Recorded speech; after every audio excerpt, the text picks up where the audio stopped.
So the shooter was a paisan. Man. Proving that the deadliest people on the planet are still the Italians.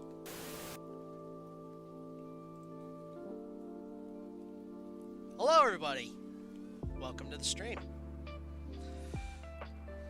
Another beautiful, unseasonably beautiful rainy evening here in New York.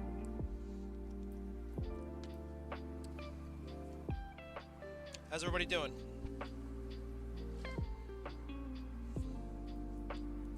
I'm doing okay. I think we should just jump right in. Jump right in. Yeah!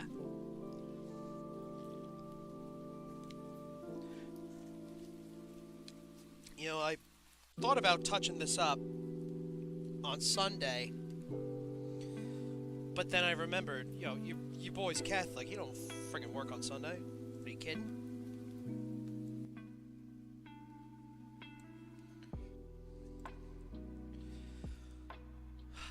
So the United Health CEO assassination, I think just everything that's coming out after it is kind of both fascinating and totally just indicative of American politics in general. Because from what I've been reading, this loogie fella,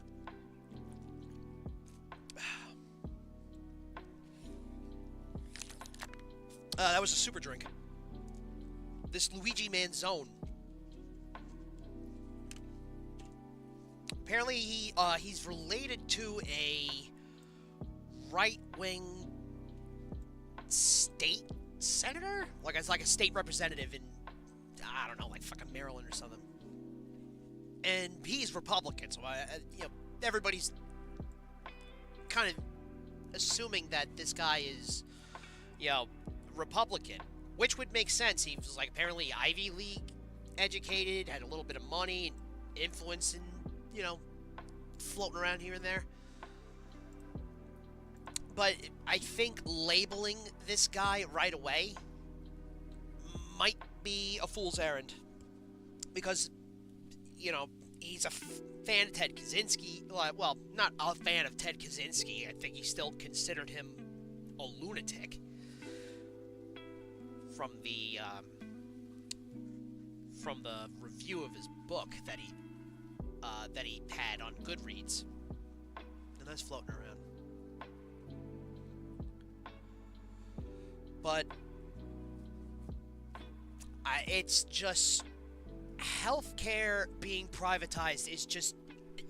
I think it's pretty clear. Nobody likes it. No one. Left or right, red or blue. Well, actually, that's not true. Not left or right, but red or blue. You know, the mainstream parties are considered. Voters hate their health insurance. They hate it. They hate that it's privatized.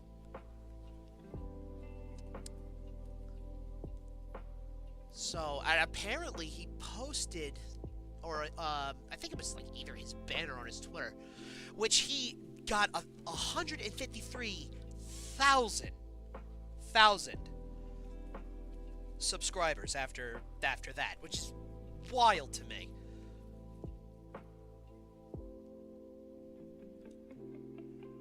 And you can tell both sides absolutely hate it from the reaction that Ben Shapiro and Matt Walsh are getting right now. Let's see if I can't find it. Ben Shapiro, they're turning on Benny. They're turning on our short king. Let me see, I have a specific screenshot. I had two of them. It just was, you know, I'm not surprised at all. I'm just, you know, maybe this was the avenue I'm working for. Ah, where is it? I got so much shit in my folders. All of my, you know, AI generated porn. My stash of weird AI slop.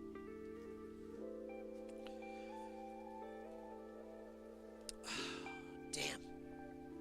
Well, alright. You guys can find it. We're getting, you know, we're missing the point here.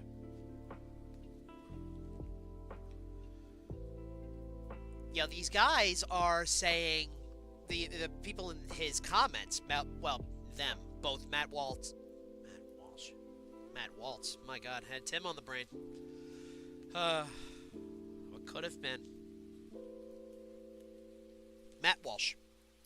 Yeah, he's just like, Matt Walsh and Ben Shapiro both said in the same realm of like, oh, you know, at least it's, you know, better, I guess, better dead than red.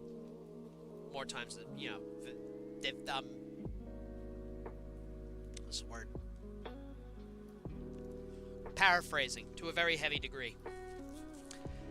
And their audience is coming for them. They're saying, like, you know, okay, then if killing my healthcare CEO that's denied me healthcare makes me a leftist, I guess I'm a leftist.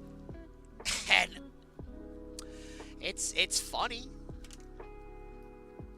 It's funny to see, but I've always thought for a long time that it was always a battle between the haves and the have-nots. It's just the left, and once you make teams, it becomes, you know, then it becomes lines of attack. It's almost like, whatever you do, don't think about the class war. What the hell was Oliver 100? I must have made a new one by mistake.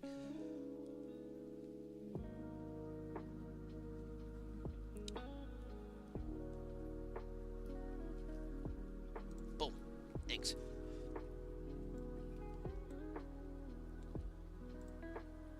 So, if these guys need to get bonked on the head with a rock, and then told, you know, it's your fault, they're gonna get pissed.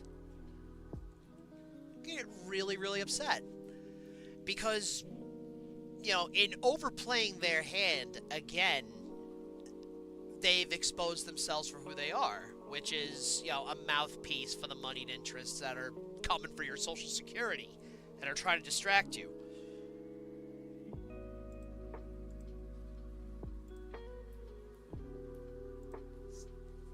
Can this grab?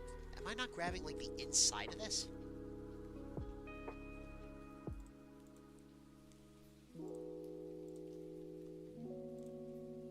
That's why I don't like titles. Oh boy. Oh, that's a bit. That's a long. Oh my word. Oh goodness. What the hell did I even click? Oh boy. Wow. Hold on. Let's fix that.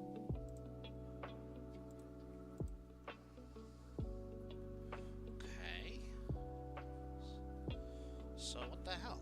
What's going on here? What'd you do?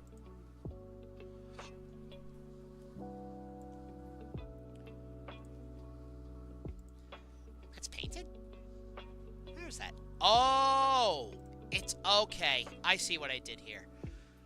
It's all the way down to this panel here. Yeah. I filled that. Drew the pencil. Or rather, I did the background like that. I see. Okay. So.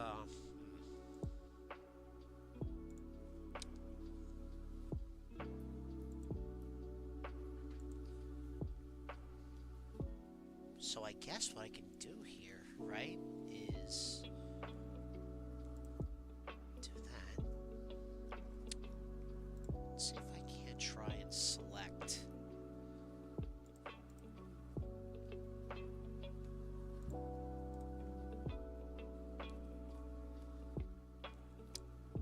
there's like the quick object selection. Yeah. Let's see. Oh, cripes. Ooh, that didn't like that. Oh, golly. My computer fucking skipped a beat. Uh-oh. It didn't like that at all.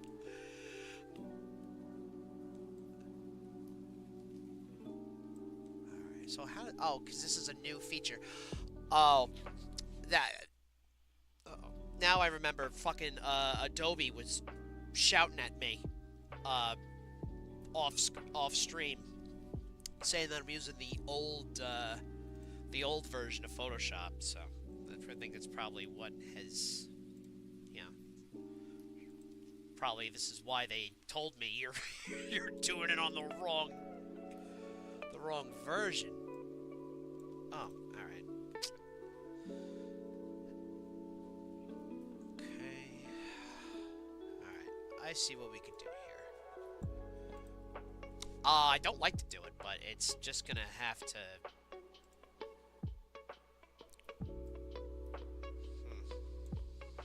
So I'm trying to do this like as painless as possible.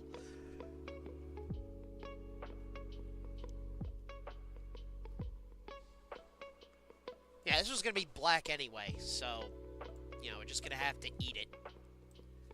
Grab yourself an egg and beat it. Oh golly, that stinks, but it's all right. We'll make it through.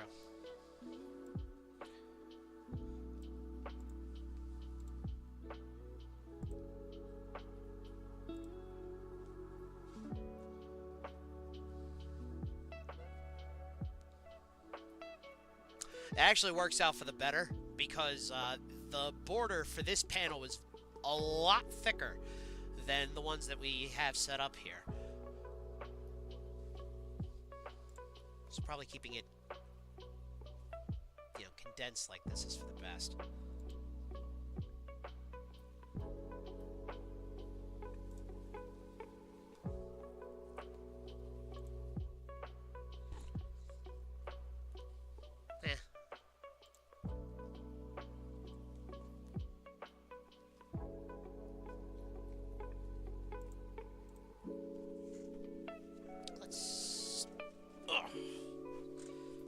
Just to adjust my legs.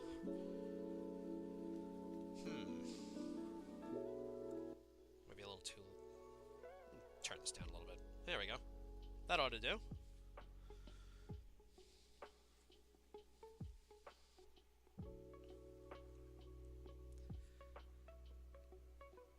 Yeah, so... You just gotta hope that the jig is gonna be up sooner rather than later, because people are starting to get burned already, but it's gonna be like the true ride or die that's gonna gaslight you and tell you that you're crazy, or nitpick little things to take apart and twist the meaning in order to typical tricks. I don't know what else to call them, because they're not saying anything factual. These guys are like, the guys that are voting for Trump a second time, they are proven to be anti-fact. So it's not a battle of wits with them. It's just, are they going to piss you off or not? And 9 times out of 10, they will.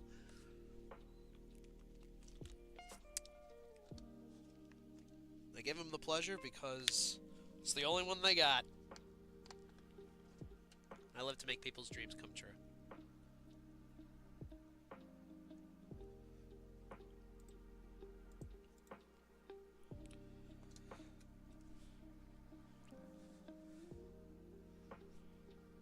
Alright, so what pen are we using here?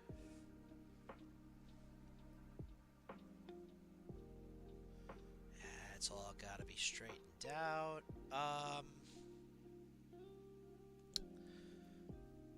Yeah, so the Micron. The regular Micron. It doesn't have smoothing, so we have to be very, very careful. So eventually we're going to have to move. Eventually we're going to have to straighten that out. So why don't we do that now?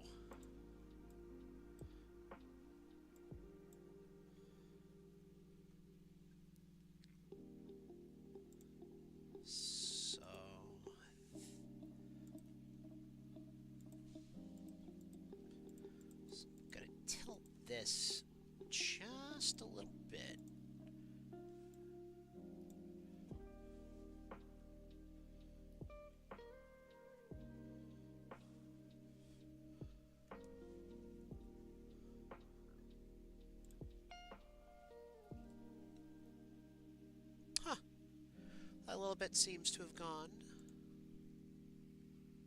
a good ways.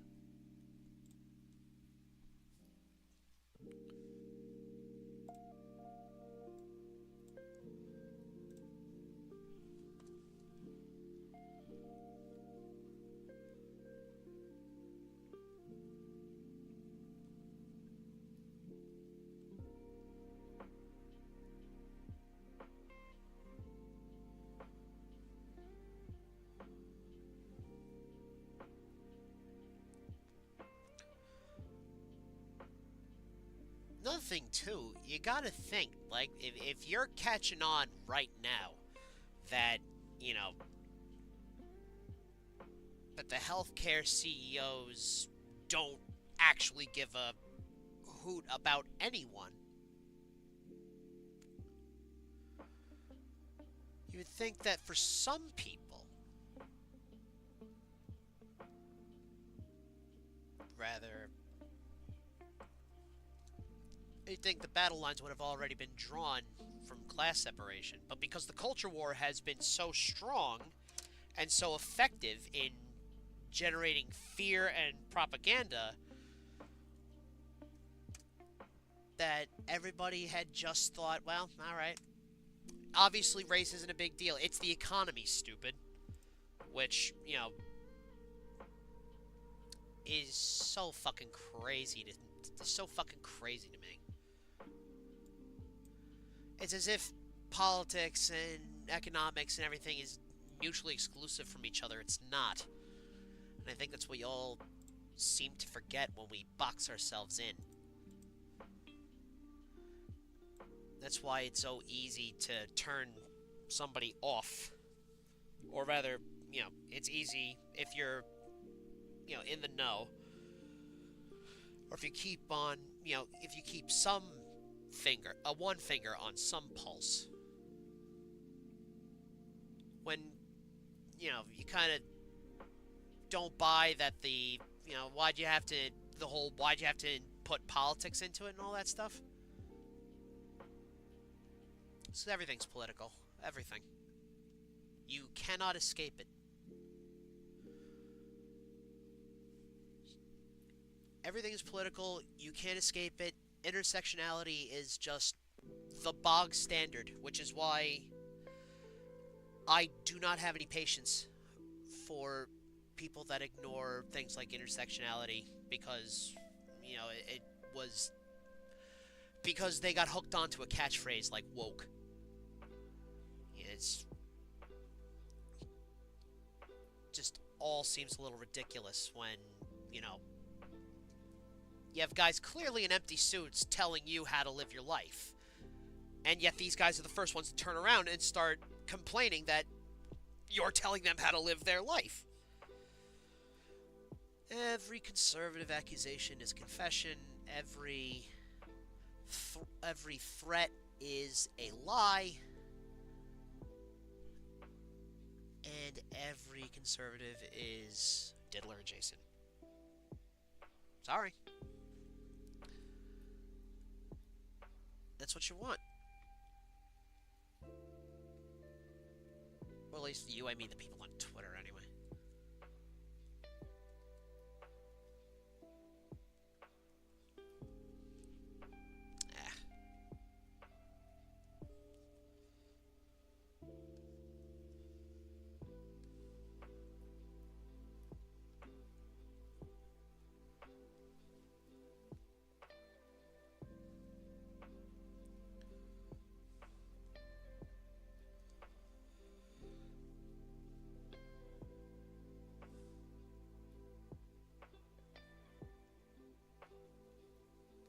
It's tough to talk politics on a drawing stream, because sometimes you really gotta, like, hunker down and focus on what you're doing.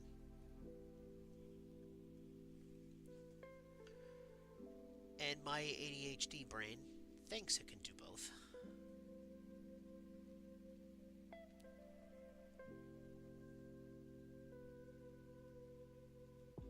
And that's it. No other point.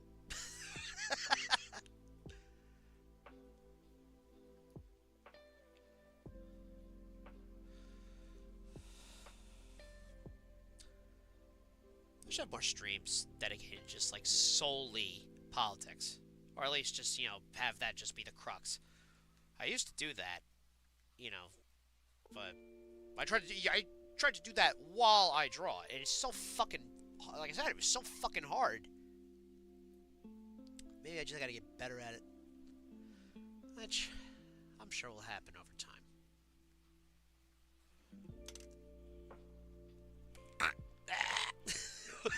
Looks like I fucking broke my neck.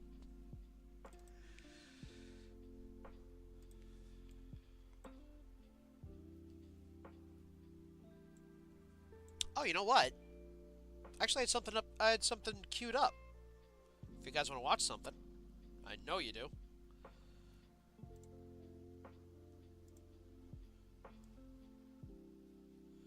So, in my adventures, my off-stream adventures, I found this video by one Sarah Spaceman. Sarah Spaceman? I think. And the title of the video is the biggest... Oh, excuse me. This came out like 4 months ago. Excuse me. This came out 4 months ago. And it's the biggest cosplay contest cheating scandal in years. Maybe because I'm a pleb to like con going and and cosplaying, because I go to conventions to like go see what comic books are happening, or meet like artists at artist tables. Not really walking around trying to catch everybody's cosplay as good as they look. I'm just not really my bag. So I'm curious as to what exactly how do you exactly do this? I'd imagine, lying about probably it being handmade or something. Let me just pull it up. I got my window capture. Okay. There it is. Biggest cosplay cheating scandal in years.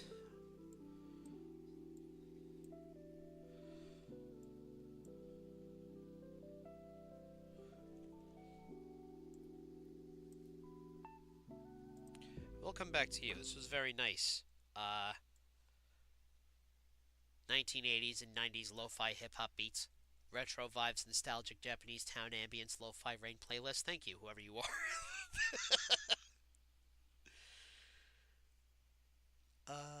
Yeah. Okay. Pull him back down here. Pull this up on my Firefox so I see it.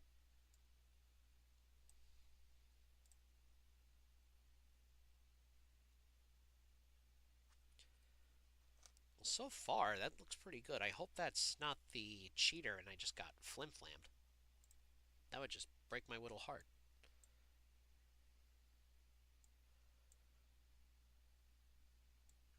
Imagine it's good like that. Okay, let's scrunch it. Fit it here. Scroll that down there. All right, that looks all right. Looks great.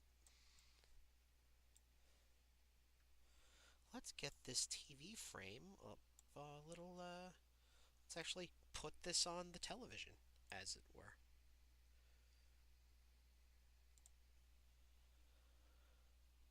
TV frame 3. Hopefully that was it. No, come on. Oh, there it is. Window capture. Boom. Great.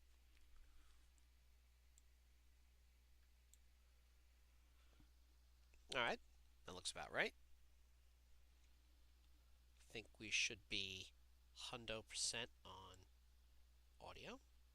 I always double. Oh, man, for those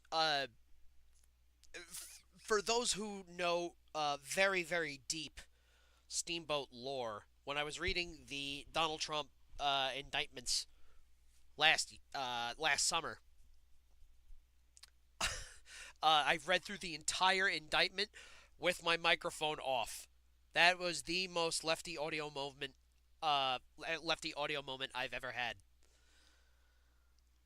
So I want to make sure that I avoid that at all costs. Desktop podium up. That's good. Okay, let's hear what she's got to say for herself.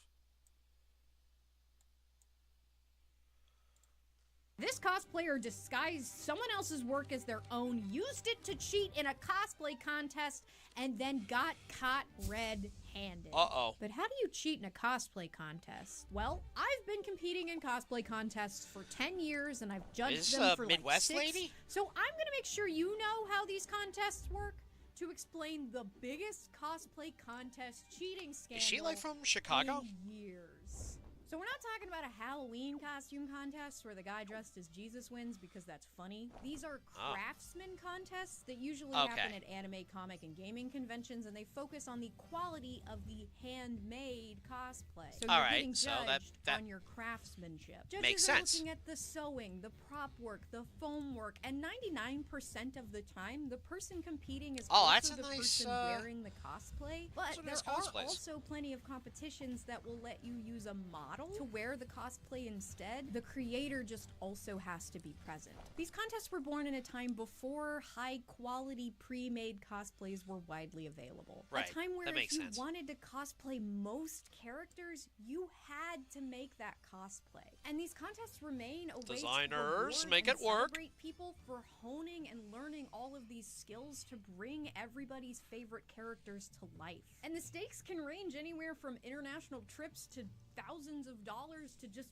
bragging rights. But these contests kind of remain the Wild Bragging West rights with matter. wildly different rules and regulations between each one. But the biggest general rule that most of them have is that you yourself must have made some percentage of that cosplay, and usually that percentage falls at 70%. But the more you can make, the better. Winners are determined by... persnickety, it should be 85. I don't know. Is that me being too persnickety? 70%. I mean, 70%. I think would be generous in any competition. I think 85 might be a little more. I would prefer a tighter. I would only prefer a tighter contest because I'm a competitor. I want to win, and I'm a bad loser. That's true. Sometimes I wish it wasn't, but don't hate me because I'm beautiful. A lot of different factors, but the short version is the best made cosplay wins. Not the flashiest or the funniest. And there are only two ways that makes sense in a cosplay contest. And the first is by lying. Cosplays are really difficult things to make, and sometimes it takes a village, and getting help from a friend putting on thousands of rhinestones is not inherently cheating, but buying an entire cosplay and passing it off as if you made it yourself is that. The thing is, though, some people do just buy pieces for their cosplay, and that in itself is not inherently cheating. But it's not always a good idea. If someone enters into a... Is there like a group? If there was a group... if there was a group category for cosplay, if you get a good enough Team Fortress 2 group together, I think that would have easily, you could have run away with that in any competition. But that's just me. Not inherently cheating, but it's not always a good idea. If someone enters into a contest in a cosplay that's this big armor piece that they made and that looks amazing, but then they just bought some pants, you're not disqualified for not making your pants, but the judges cannot judge you on a pair of jeans that you yourself did not make. Then, in the same competition, somebody enters in the same cosplay of the same character. With the pants? That happens a lot, actually. And this cosplayer made both the armor and made those pants. Both people did a great job on the armor, but who do you think the judges are going to place higher? When you buy It's gonna be something the- for the cosplay, you it's are gonna be the craft. eliminating a piece of that cosplay that could have been used to show the judges a different skill. And nowadays, competition is really fierce, and showing every skill that you possibly can is really important in these contests. The other way Agreed. you can cheat is It's something the- we it's call the whole sandbagging, package. and sandbagging usually means being bad on purpose because you're not taking your opponent seriously. How- But somehow in what? cosplay, we gave it an entirely different definition. Sandbagging in cosplay is entering a cosplay that has already won a major award into another contest. Oh. If you win like a smaller award and you enter Why? again to try to get a better award, that's usually totally fine. But if a cosplay has already won Best in Show, most contests will not allow it to be entered. Though Ooh. Wild West again, some contests are actually totally okay with double dipping, but most contests aren't, and even when Well, they that's are okay double with it, most of dipping the would be the community more kinda looks appropriate down title, on it not anyway. sandbagging. You can imagine how mad people were when this person got caught doing both. But before I get to that, I Whoa, have for Skillshare real? for sponsoring this video. No, you I've been don't. Doing a lot more fun No, you don't. hand-drawn graphics No, lately you because don't. I No, find you it don't. on No, you Amazon don't. No, you and don't. if you've got any No, you software don't. to do, Skillshare No, you is don't. great. No, you don't. Because No, you Skillshare don't. is the This largest is online not community for creators, and it's sponsored. got This thousands is of classes not ranging from first sponsored. research This design is and film to a freelance productivity non-sponsored and more, and the classes are all song, led by industry and experts. I'm And Skillshare gonna has some cool fast improvements to through its the smarter class catalog, and commercial now you can even search because classes by I don't material or particularly software. So if care you wanna what get on they the Fresco have train, to you've got tons of hawk. class options and all really easy to Instead, find. This why class from don't List you Strength sign on up creative for my digital illustration Discord, did a great and job of then taking I you can through the draw basics of more my user comics this class on called Learn to there. Draw and Intro to Drawing So- Foundations is helping me get back the So please, sign up for my Discord. on thousands of classes. Oh, God in damn it, I various thought it was done. creative Damn it. categories. Learn Oh, some new creative God. skills and maybe even take your career or side hustle to the next level. Listen up. Because the first 500 people to use the Oh link my in the description will get Gosh, I don't get. Oh, there it is.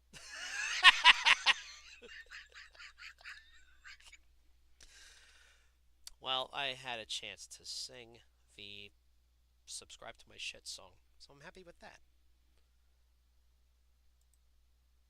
cheater. It starts with her victim, Lena Leovy, a talented cosplayer living in Russia with a small following. Back in 2019, Lena created an incredibly detailed cosplay of the character Seth Nightroad, or Night Lord, I think he has two names, from the anime Trinity Blood. Oh, no, that's slick. I haven't seen. I think I've. Have I seen Trinity Blood? Let me investigate.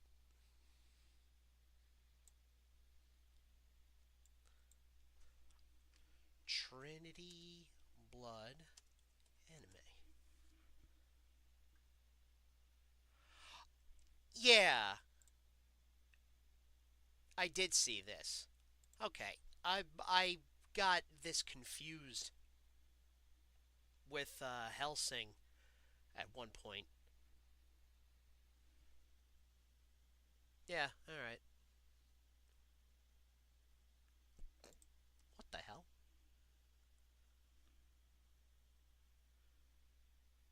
Nice.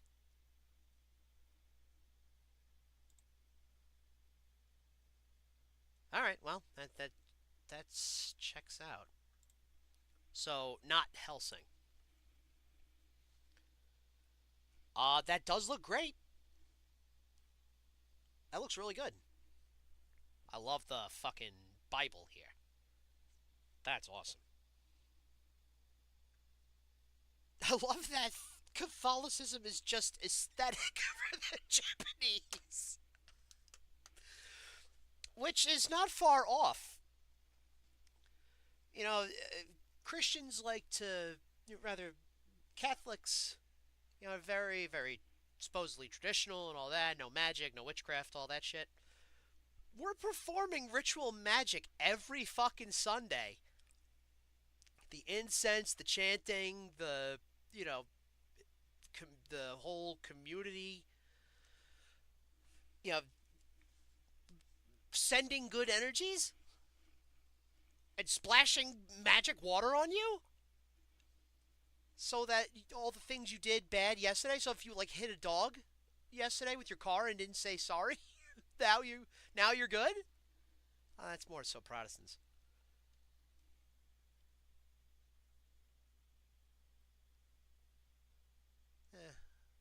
Just love the Jeebus. That's what I say. Love the Jeebus. But I can see how a lot of these weirdo Christo-fascists on Twitter that love the pageantry, they love it. But once they actually have to listen to the Pope say, like, hey, trans people aren't that bad, or, gay people are cool. And they're like, nah, fuck that. We thought we were going to do the fucking Inquisition Part 2. This is fucking ridiculous. I can't believe it. I can't be a Catholic anymore. It's like, yeah, there's another religion for that. Or there's another sect for you. But whatever. It's all fun and games. It's all costumes. It's all cosplay. But now they actually have power. So that only can go so far. She documented the process of making this on her Twitter and even won an award for it. Great. Years later, she ends up selling the cosplay for mere pennies to someone across the world, a Rhode Island cosplayer by the name Myra Theon. Myra damn it, Rhode Islanders. 2014, and while I was able to find a little bit about her from a few old articles, it's hard to say what she had been up to recently because, spoiler, she deleted all of her social media accounts. Shocker. But I did find this 2017 interview she did with the channel Geeky Panda. And from that, I found out that at the time, she was involved with one of the largest Star Wars charity groups, the 501st Legion. She was also apparently, at that time, a full-time cosplayer doing commission work. What? And commission work is when you have someone else pay you to make a cosplay for them. Oh, and from what I hear, it's one of the most miserable jobs out there, and it's not something anyone should be aspiring to do. Anyway, she talks about her most recent cosplay, where she's very upfront that she got some help from some of her friends on some of the armor pieces, but that she did all of the sewing. And she seems like a bright, likely talented story. cosplayer who said some things that I fully agree with. My biggest thing is, if you are okay with your costume, then that's perfectly okay. You don't have to make your costume screen accurate. You don't have to be the best at what you do. It is whatever makes you happy, and you do as long as you are comfortable with your costume and you're having fun. I also have life advice similar to that. It would be very bad if you dropped your toast butter side down.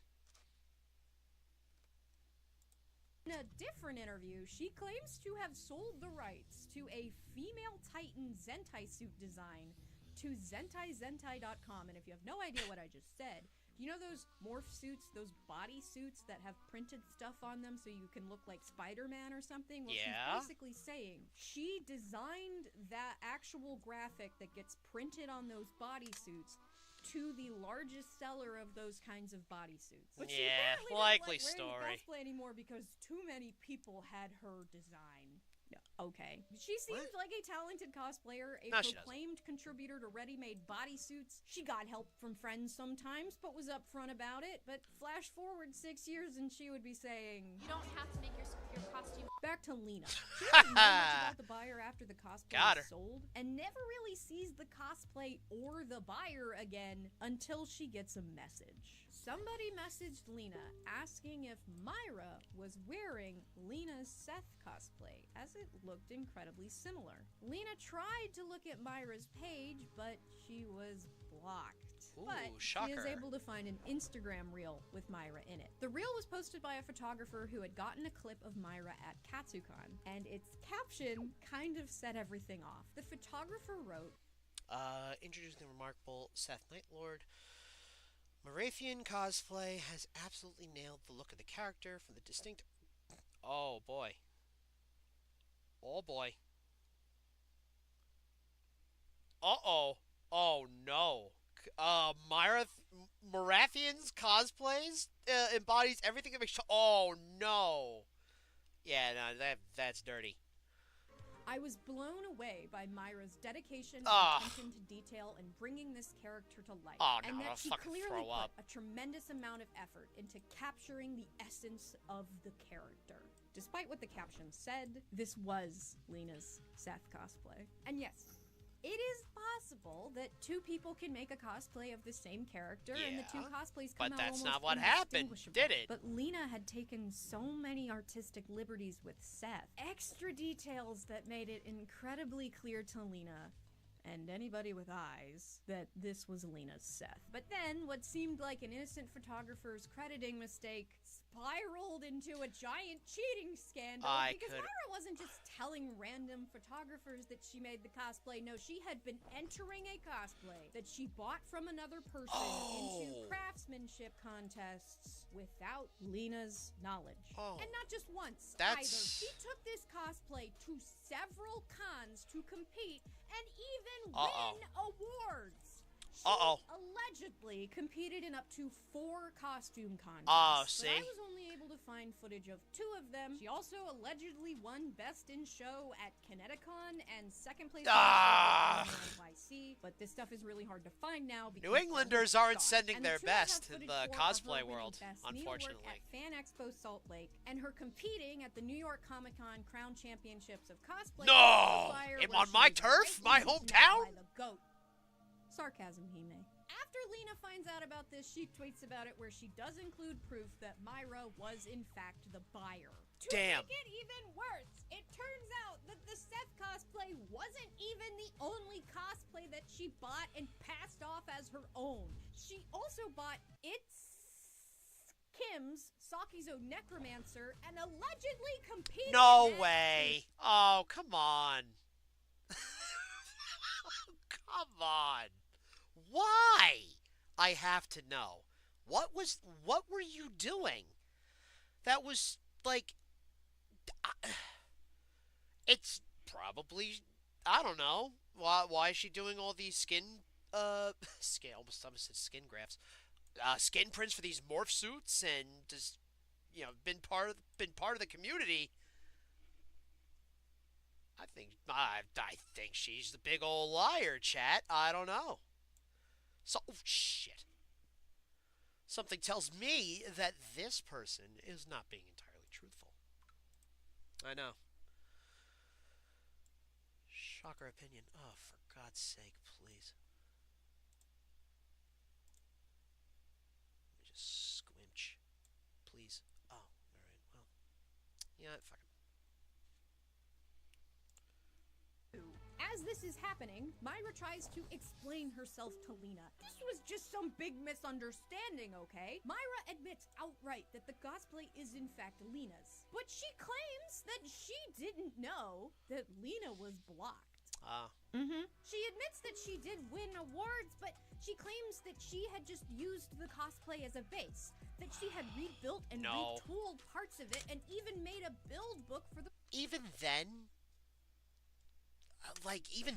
I would think you would still have to do something else. You still got to do something else. Like, even if, like, the tinkering and... I would imagine, like, tinkering with cosplay, like, if they had, I don't know, like a fabric they didn't have, or like I would imagine some kind of, like, a prop or anything like that, but... I don't... That sucks. Again, if it were me, I know I would want 100%. I would want to do it from scratch. But maybe she's got a lot going on in her life that she can't commit to making these cosplays. Or the dopamine rush is real. The parts that she remade. She also says that she told all of this to the judges, that she was very upfront that the cosplay had been purchased and retooled. Yeah, okay. So there's an interesting thing that Crown Championships does with its stage presentation. When the That's a lot of retooling. The MC reads a little script about how that cosplay was made. And that script is written by the cosplayer. So while Fifi O'Hara, Jeremy Carey, is reading this script, these are Myra's words. This costume features over 5,000 hand-sewn beads and crystals, displaying techniques such as deconstruction of lace, warbler, EVA foam, laser printing, corsetry, prop work, and more. It took over 3 months of work and required copious amounts of midnight Taco Bell trips to complete. No! Y'all give it up! Suffice it to say, not all... I've done, like, obviously not cheating, but I've done the 12 a.m. Taco Bell run, or fast food adjacent, run to, kind of just fuel yourself up and just kind of keep pushing for another 2 hours. It never works. It never works. It just sits in your stomach and becomes lard. It's not worth it. For me, I just these days, especially because over the past year, I've lost 100 fucking pounds. So I've curbed. I've suffice to say, I've curbed my trips to McDonald's or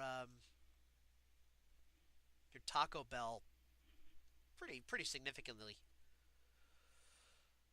But even then, Taco Bell's still Taco Bell, and it's fucking slaps. But it's not. You always think it's gonna be, the thing that keeps you going. But I guarantee what would do it and be a little more effective long term is a glass of water, like two, maybe a cup and a half of water. Sip that. You don't have to finish it because, God forbid you do have an empty stomach. You just the fucking splash that your stomach makes when there's water coming in and nothing's in it. It's just abysmal.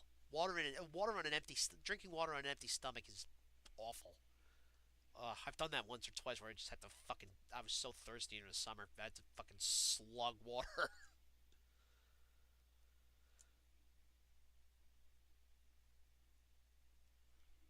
But yeah, 20 minutes, and if you're still hungry, then go get something to eat.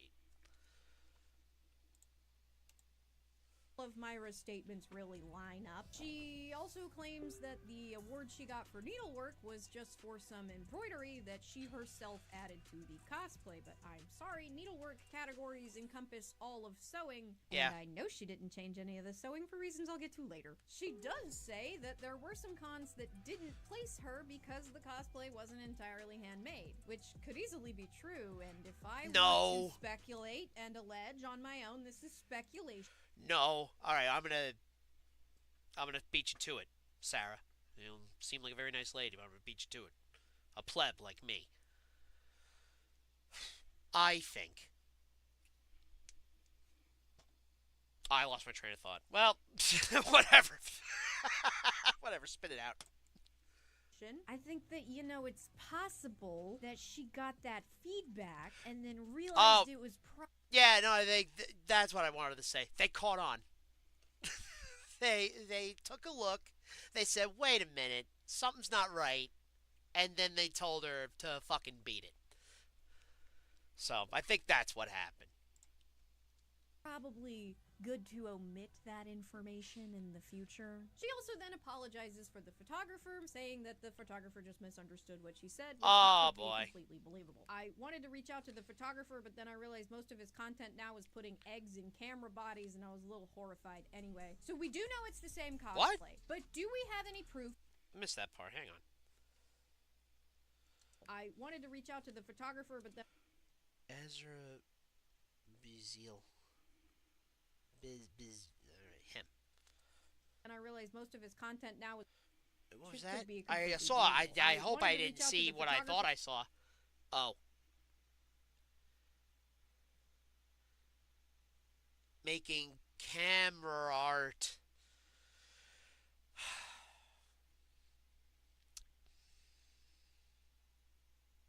That was a good one. That was good. I like that one. It was very funny. But then I realized most of his content now is putting eggs in camera bodies, and I was a little horrified anyway. So we do know it's the same content, I get it. but Raw do we have any footage. Proof that she did make major changes to the thing, and how many changes would be enough to warrant competing in it? Unfortunately, because all Myra's accounts are gone, it's really hard for me to find high-quality photos of the cosplay on her. But what I do have is her statement from Crown. Remember, she wrote this. These are her words.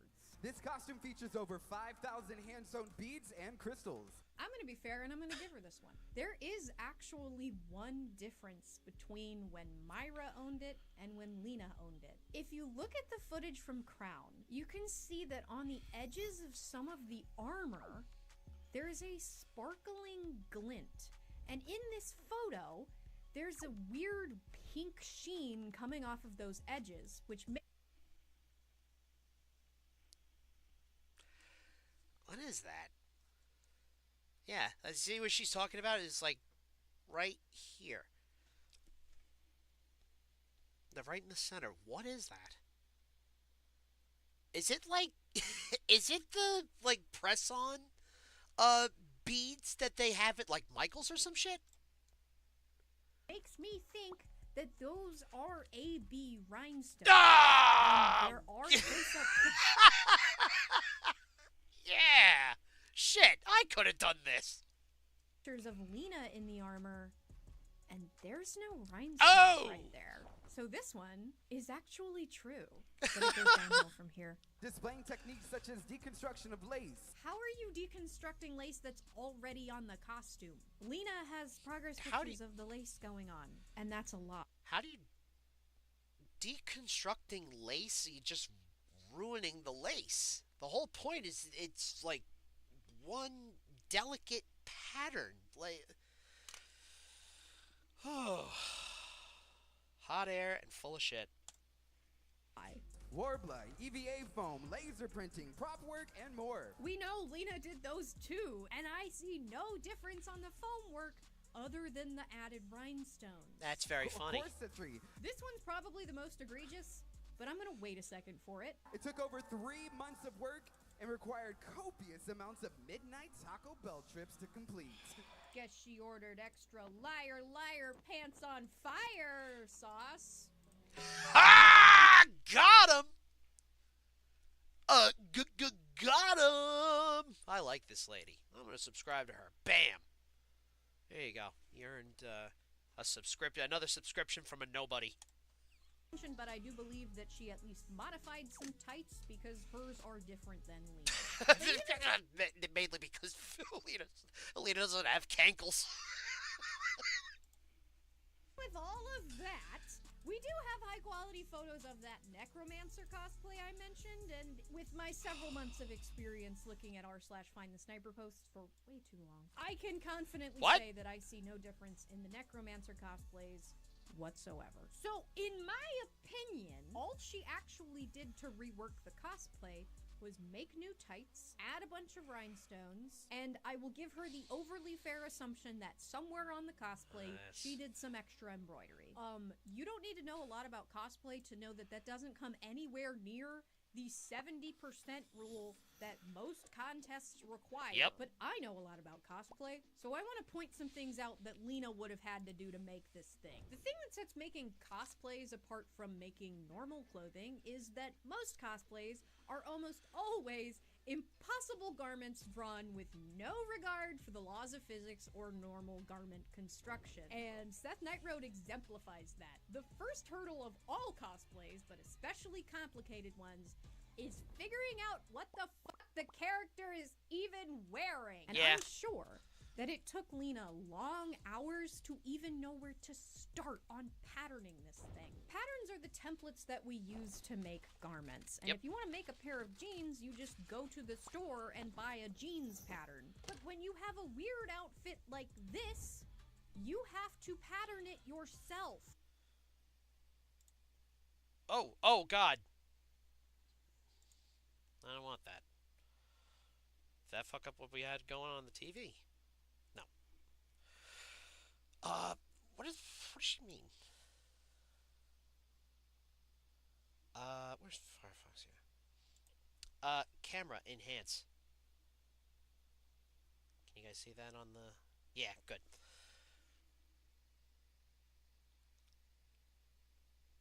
Yeah, that's a lot of work.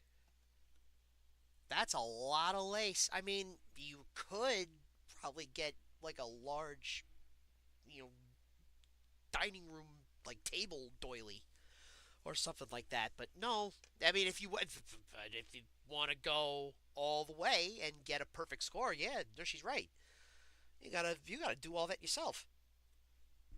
For a while, I've had thought like, do you think that like character designers make costume, like some of them probably make costumes anticipating cosplay, and I'm thinking, and now that I think about it, no way.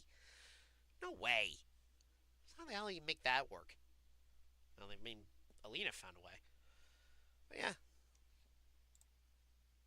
It it takes time and measurements and drafting and redrafting to get it right. And Yeah. while it's easy for me to point out all of the intricate details that went onto this cosplay, the intricate lace detailing, the subtle airbrushing on that armor, the perfectly smooth Warbler work, I want to specifically Warbler. point out that this cosplay's very found have been a challenge on its own. And Lena pulled it off really well. Patterning a cosplay yourself in these big competitions is a big deal. If you didn't write the roadmap for your cosplay and somebody else did for theirs, when everybody's work is amazing, every skill counts. Yeah. And it's kind of just another point towards the audacity of thinking you could enter a cosplay contest in a cosplay that you bought and retooled. Even if you ripped apart every seam, took apart all the armor, and rebuilt everything from scratch, using Lena's only as a pattern, she still didn't pattern it. Not to mention the lace she didn't have to find.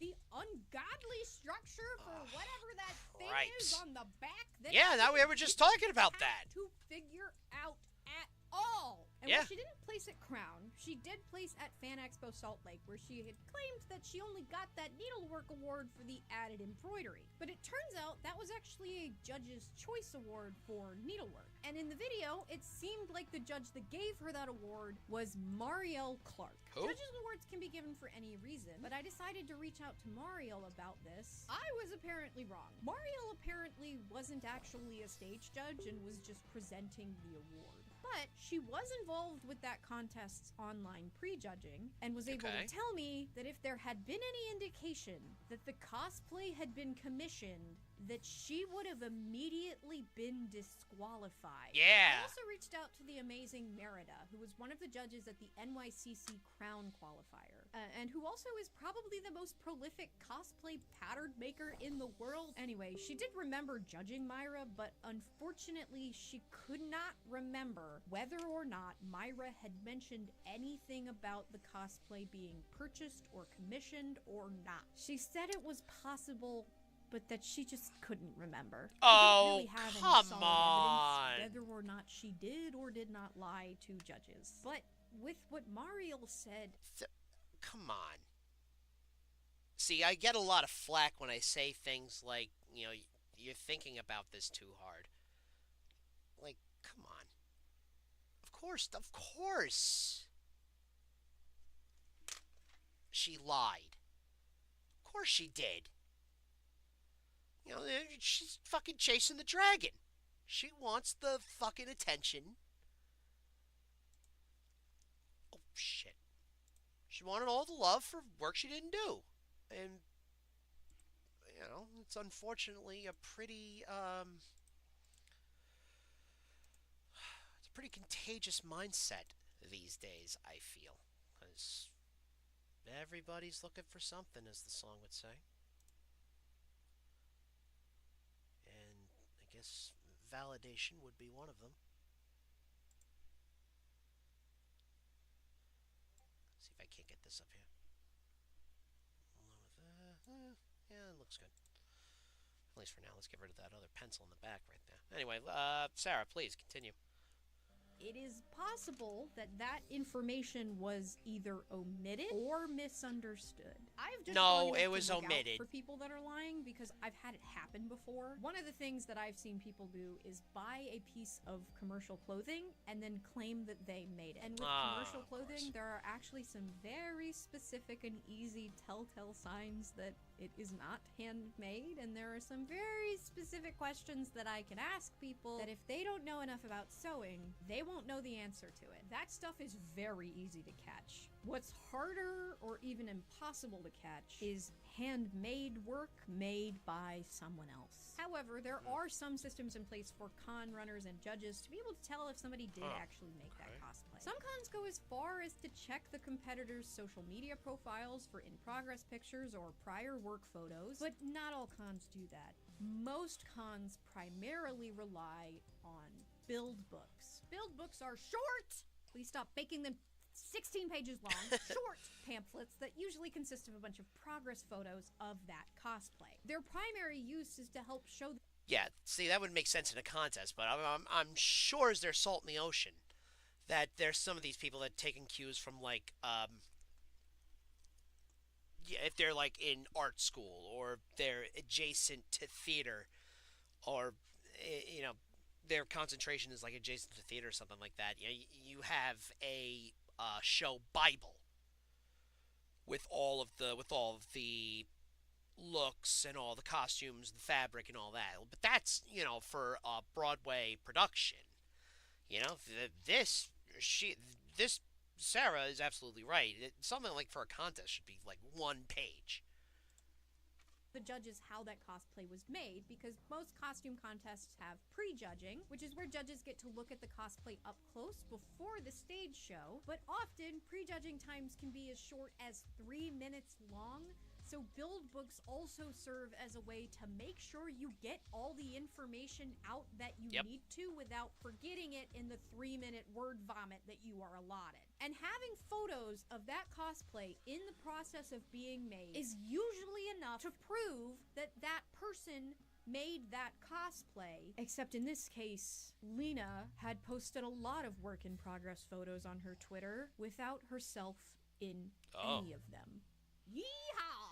Anyway, here's how I know for sure that she didn't actually make any changes besides the rhinestones, that she didn't use Lena's as a pattern, The and rhinestones that the corsetry are claim so is not funny. just a straight up lie, but kind of a stupid thing to say. One telltale aspect of all of this that I have not mentioned yet is fit. Now, I want to make it really clear that judges should not and will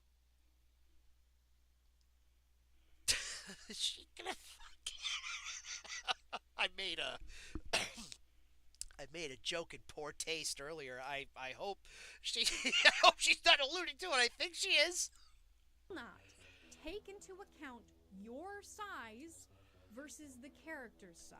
Your Yes. body shape, your race, your gender, nothing about the body inside the cosplay matters, because your body indicates absolutely nothing about your craftsmanship. Correct. But the way a cosplay fits that body does, because fit is a part of craftsmanship.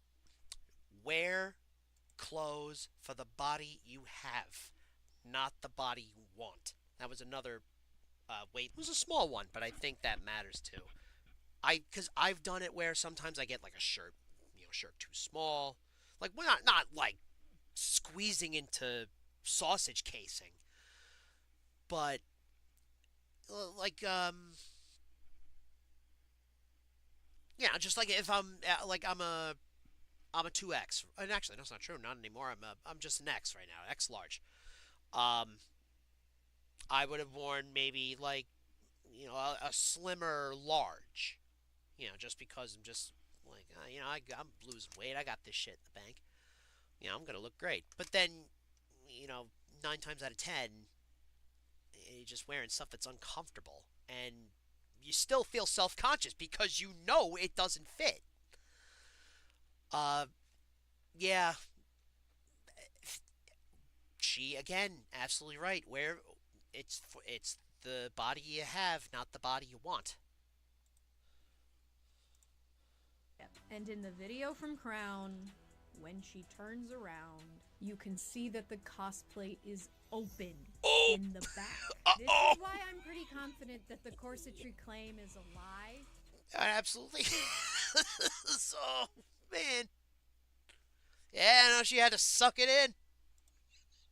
Because I'm pretty sure that I would be able to see a corset, and I see her skin. Oh, Maybe golly. the corsetry claim is some kind of reference to some boning that might be in the dress that I can't see and wouldn't really have a reason to be there because it goes over their shoulders, but the dress closes with an invisible zipper. It's not a corset. In Lena's pictures, it is fully closed, meaning that originally it did close in the back. You'd think that if you were going to make changes to this cosplay, I so thought. many changes See, again, I'm gonna be a little mean.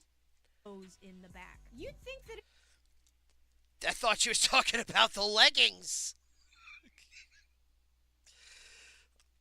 No, I didn't even catch that. Well, it looks like, well, it doesn't really like it. It's like a fit. It looks like she just tightened the bands here a little too tight. If you were going to make changes to this cosplay, so many changes in fact, that you thought you were allowed to compete in it, you'd think the first thing you do is make it actually fit you. Yeah, it is legitimately harder to make a garment bigger than make it smaller, but it is nowhere near impossible. You remade the outrageously intricate pieces, but you couldn't add in an extra ring panel or make it a lace-up back so that it could close? Nah, it's just easier to use that back plate to cover up the gap. Is it possible that Myra was just ignorant to what is expected of cosplayers in this contest? Most contests make that 70% rule pretty clear. But how do you calculate the percentage of a cosplay? By weight? She might have legitimately thought that adding the rhinestones was enough. And if she were a brand new cosplayer, I might believe that. Because, I don't know, if we gauge how much the general public knows about these contests by how the general public generally reacts to most public costume contests with their, "Why did the dress beat the Big Mac?" People don't understand these contests. It's kind of a problem. But Myra had been cosplaying for a decade. I can understand that. Because,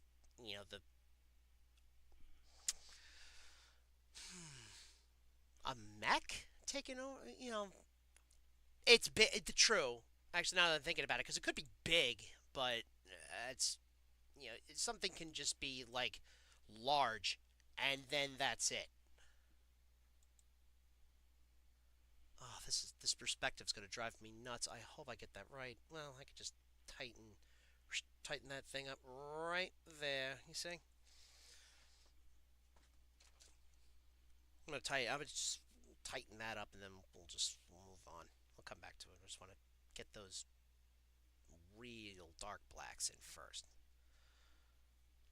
Also, got to draw the details on the thruster too. So I'm getting myself all jammed up over nothing. Really.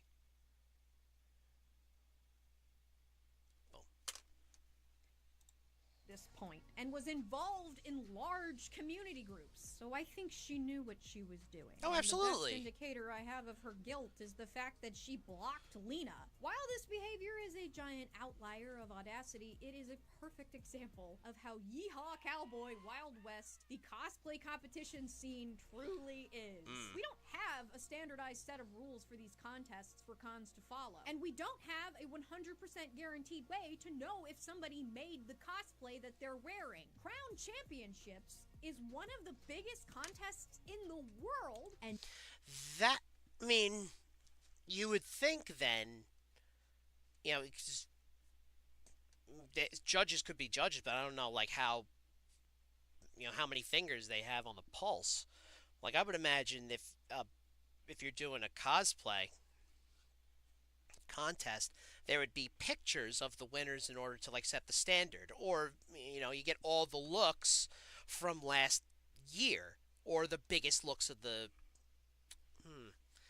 yeah, that's the thing. You gotta maybe if you're a contestant, maybe that's on you as the contestant. You have to post your history. So it's that. I agree. Something like this needs to be a little tighter. The League of Cosplayers. Nobody was able to catch her because she bought a handmade cosplay from a small creator thousands of miles away. And I really don't blame the con runners or the staff or the judges in the contest she competed in for not catching this, because she could have easily fooled me. The wildest thing to me, honestly, is why? For prize money? For attention? Yeah. For me and most people that I know that compete, we don't really do it for the prizes. The prizes are very cool. We look forward to the prizes. We like prizes. Please give us prizes. The reason why we break our backs and cry and sweat and bleed for these things is because we want to be proud of our abilities, the love of the game, and our work. We want validation and approval from knowledgeable judges. And we want feedback from those judges on how we can improve and grow as makers. And all Myra really did is prove that Lena's work is so immaculate that it led several people to ignore a glaring fit issue. There's links to Lena's profiles in the description, by the way. You should go follow her. She's very talented. Myra has deleted all of their accounts, but if they ever come back from their They shame won't. walk, do not go bother them because I will call your mom. No bullying. Don't go bully people. They made up a dumb... That, yeah. See, bullying for something like that is wrong. Because, you know, you can always come back and, you know, try again. And everybody loves a fucking redemption arc. But, oh, what the fuck? Oh, because I'm doing the pencil layer.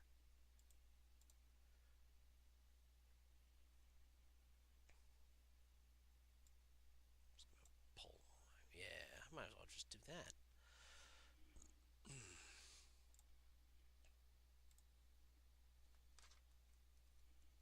But yeah, Nazis you should bully. lie and made some judges and organizers feel like fools, and I am so sure that when this happened, her DMs and her comments were full of awful, mean things that opened I'll up bet wounds you. that can never be crunch wrapped up. And I feel really bad actually giving out her cosplay name, because while I can tell you not to go bug her all day long, it's still entirely possible that people will. But there is nothing stopping her from buying another cosplay from somebody who doesn't know anything about this and entering another competition with That's judges right. who have never heard of this before. That's right. And doing this again. Except this time, it would be really hard to find out if she did, because she's not posting anything on social media anymore, and the only reason she got caught in the first place was because she posted the cosplay. I kind of want to warn as many people as I can so that nobody befalls the same fate as Lena. This girl made an amazing cosplay, and somebody else ran around shrouded in her blood, sweat, and tears, and whether Ugh, intentionally or through misunderstanding, erased her contribution. Yep. But I don't know, she didn't kill anybody. But if you see her enter a cosplay contest, Nah, that's maybe it. show the staff this video. Thank you so much for watching. If you want to support the channel directly, you can check out my Patreon, where you'll get some exclusive content. But I will once I have a little more money.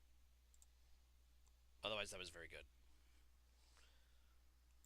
You know, some people, it really is for the love of the game. Especially if it's an art. You know?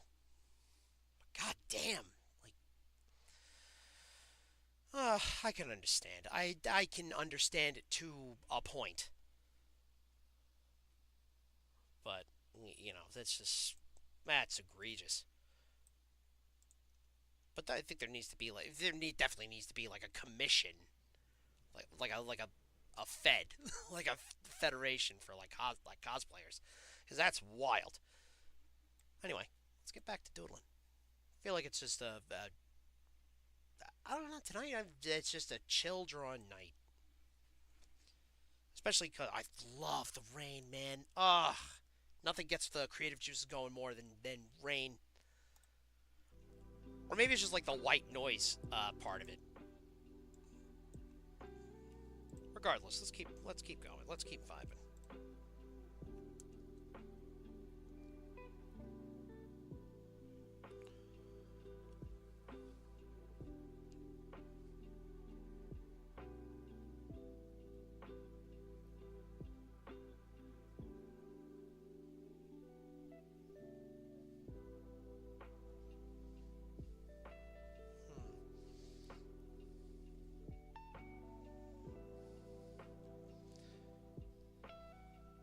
I think we're in a good position to get rid of all those little pencil sketchies.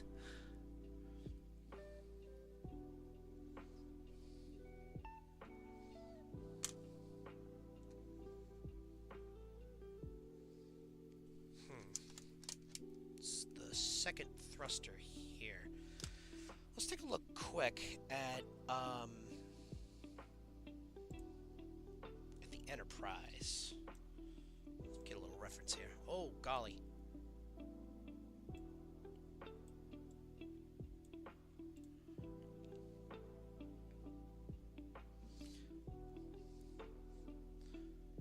So I see I'm kind of doing the, I'm kind of doing a fusion of both the next gen and the original series with my Enterprise here. which is good because I want something at least a little different. Whoa!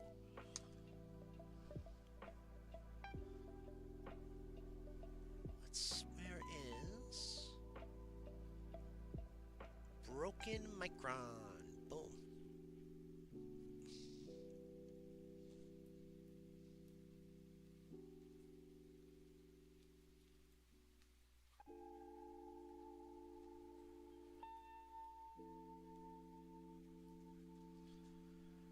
I'll tell you, when I was first starting, when I was first starting out streaming, I knew I was taking it seriously when I stopped watching a lot of, at the time I was watching Majority Report and, not really streamers, but I was watching videos.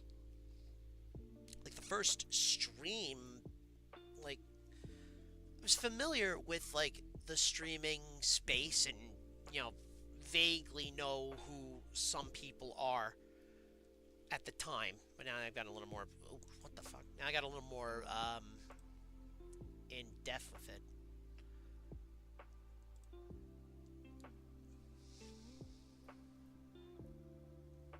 Yeah, I never really got involved with, BreadTube or what's left of it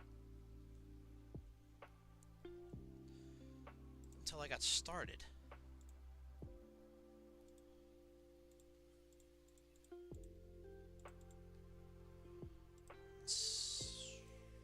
Oh, shut up, it's empty. No, it's not.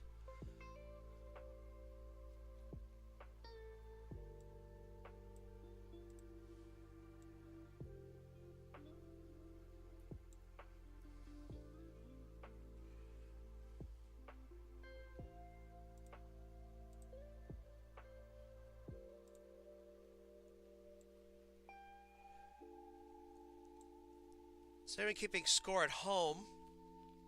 I am a Jets fan. Again, something I wouldn't wish on my worst enemy.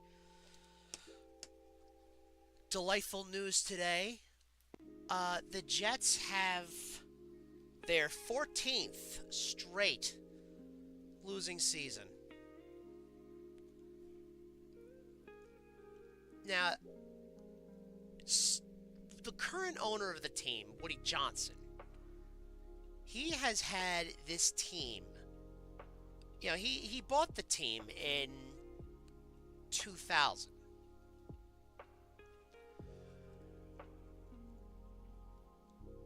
And since then,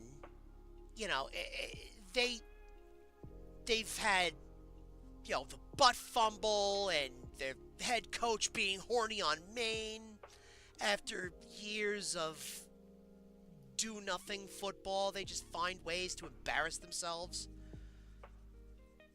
But, in every other fucking interview, this guy Woody Johnson is like, I'm taking it seriously. I want to win a Super Bowl before I die. No, he doesn't.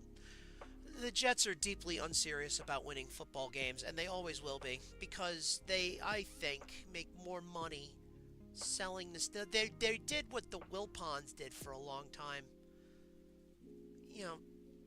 Sell people on the nostalgia and the culture of a team that, basically says thanks for coming every single season. And a fan base deluded themselves into thinking today's the day.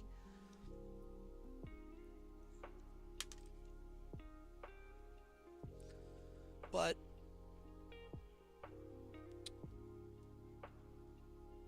that's not entirely what he generates money from.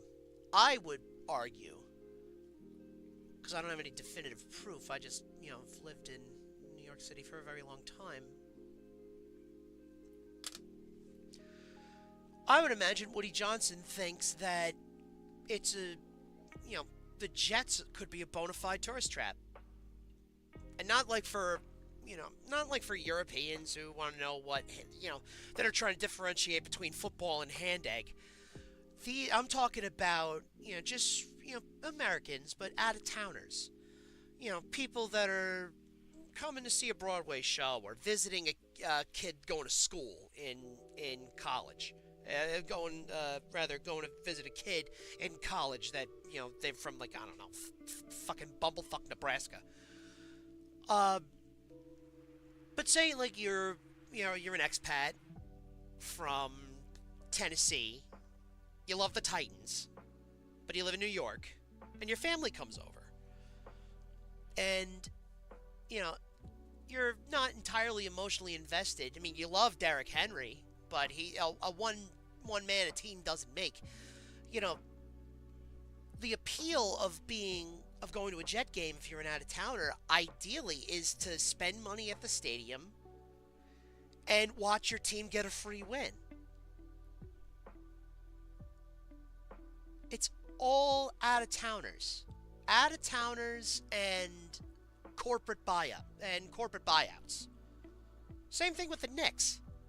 That's why I'm not a Knicks fan. I used to be a Knicks fan, but I'm not. Because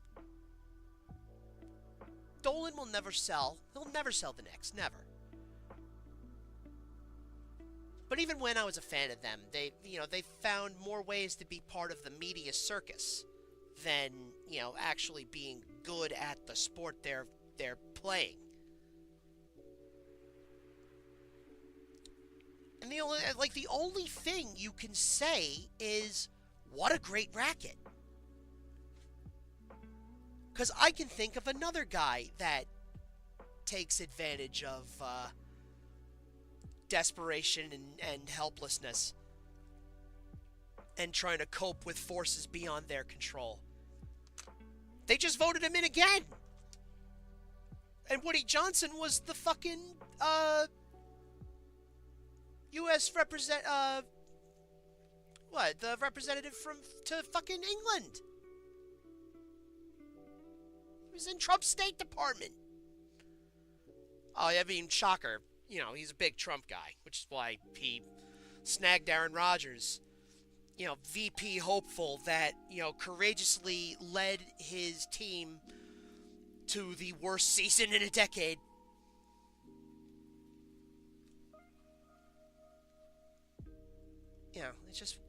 It's the Woody Johnson show, and we all have to fucking stand and applaud.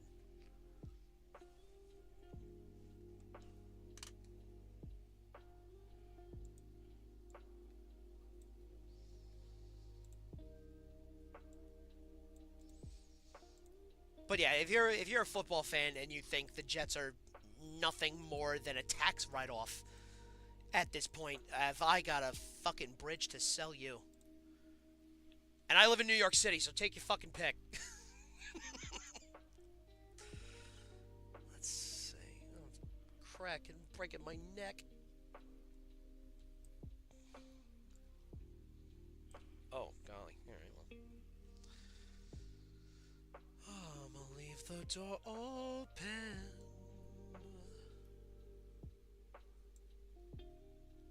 It's always the perspective that fucks me over. This in real life, I just have the spatial awareness of a blind goldfish.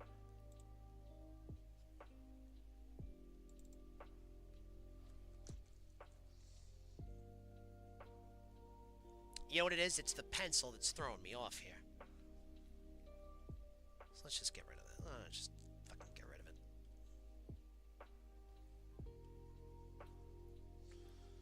Call the 480, baby. Huh. I don't know why I got that song stuck in my head, but I do.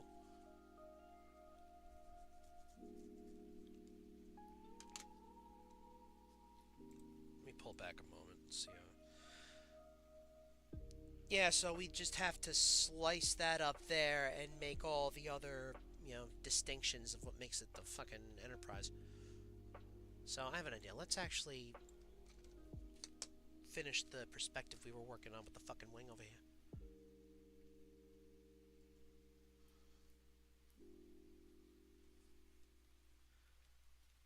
As far as football teams go, my brother and I, we say to ourselves, like, we feel like jilted lovers. And, we love the Jets. Love them. Love them. been with them forever. You know, we've big. I still have my passport to Revis Island, but it's just something about the butt fumble. Something about the butt fumble gave me the ick. Because everything after that, just thinking about it now, actually more accurately, thinking about it now just gives me the ick. Considering that nothing has fundamentally changed within that organization. So, my brother and I, we love football. But we are fucking buzzards in the desert. We're hungry, starving for actual football. Not like our second choice team were any better. Fuck the Giants, never in a million years. But I have always had a soft spot in my heart for Buffalo. Not just the Bills, but the Sabres. Love Buffalo. My best friend is from Rochester.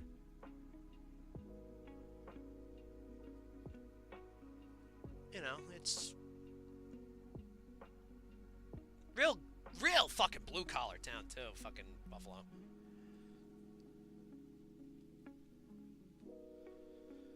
But I've always had a soft spot in my heart for Buffalo. You know, we were always just, we were in the same division, didn't bother each other.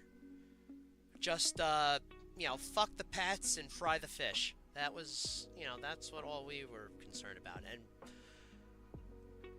in college, when the Bills and the Jets would play against each other, because my buddy and I, we were friends since college, it would just be like, yay, football. Go football. Both teams are good. Both these guys. Both these guys.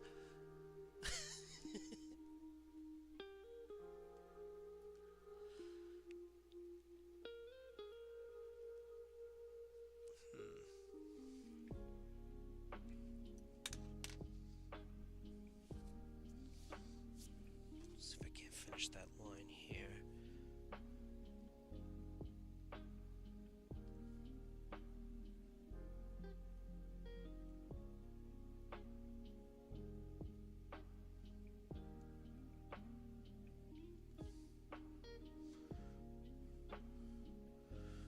I just placeholders right now. Fucking awful looking knuckles.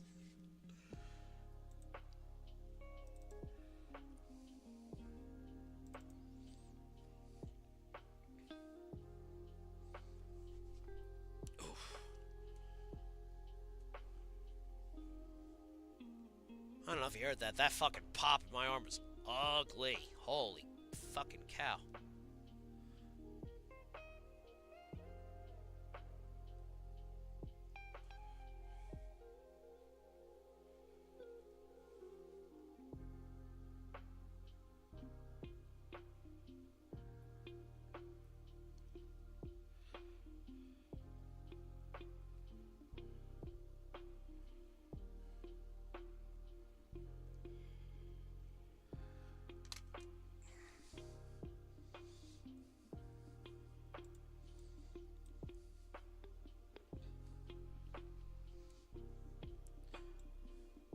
What am I doing? I'm still drawing on, oh, good. Oh, thank God.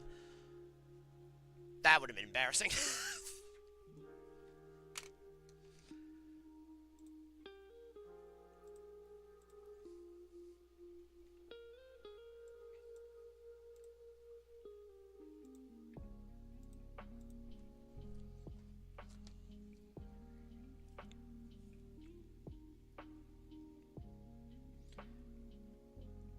No matter how far we get into drawing the comics, I'm not going to show any of the text. I'm not going to show any of the writing. I feel like if there's one thing I do want to keep sacrosanct, it's the anticipation of jokes.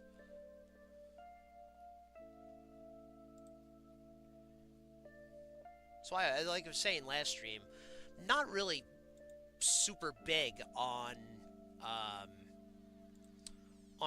drawing comics on stream, because writing and thinking about what the jokes are going to be, it's not as easy for me as I'd like it to be. So I have to really think. Not that that's a bad thing, it's just I don't make, excuse me. I just wouldn't make very good company, if you catch my meaning.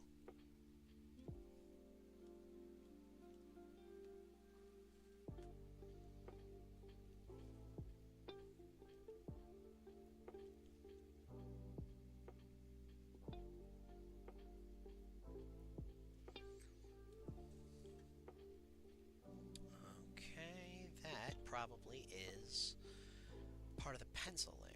Oh, well.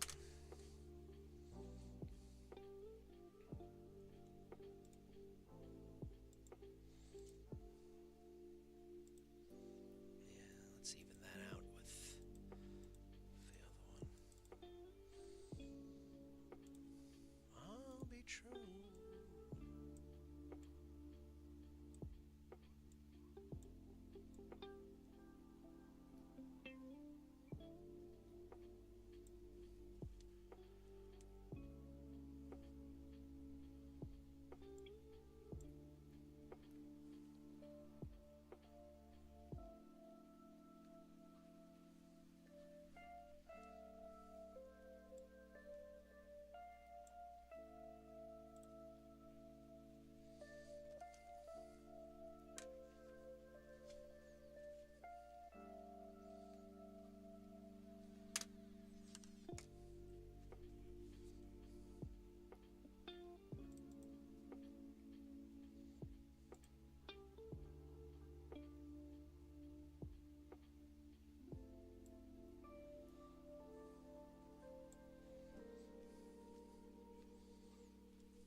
Ooh, shaved a little too much off the top there.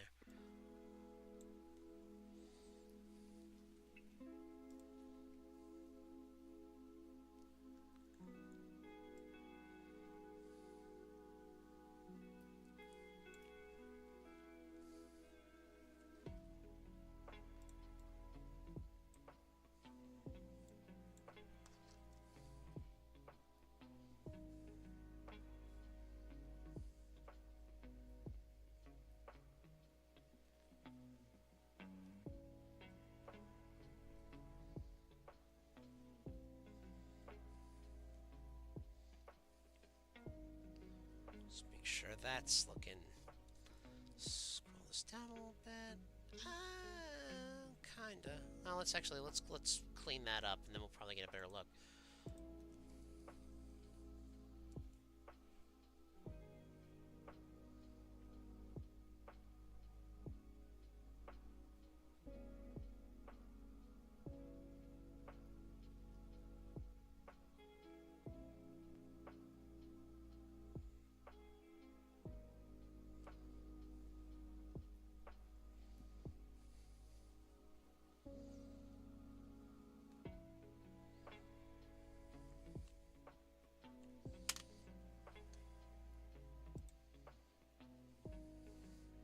I got a comic about Grum. I got another comic in the tank about Grums.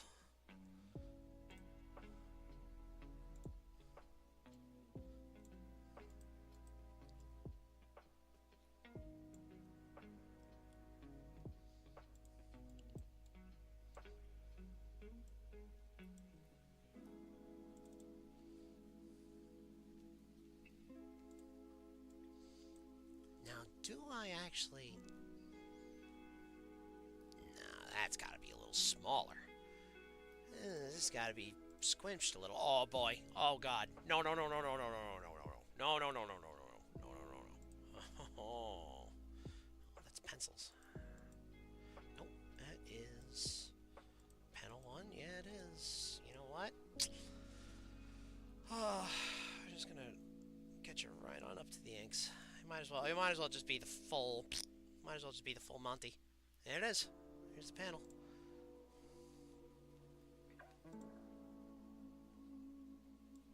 Oh God.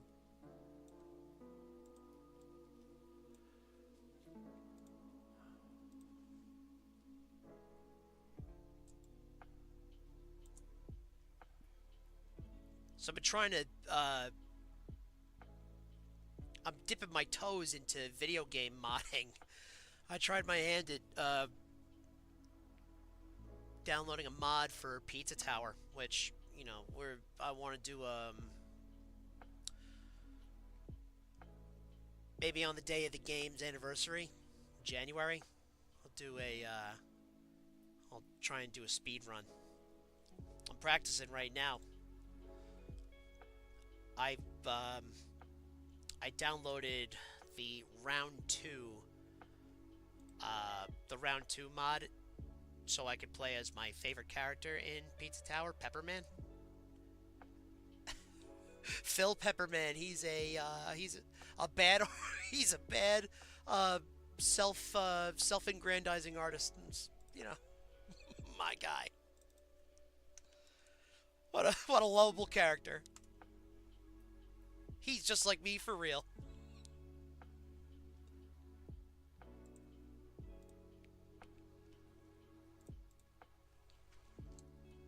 But yeah, I want to play. I want to see how far I can go as Pepperman.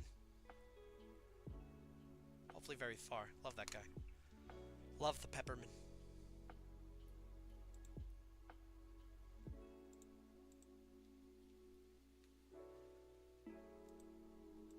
Oh, there it is. Okay.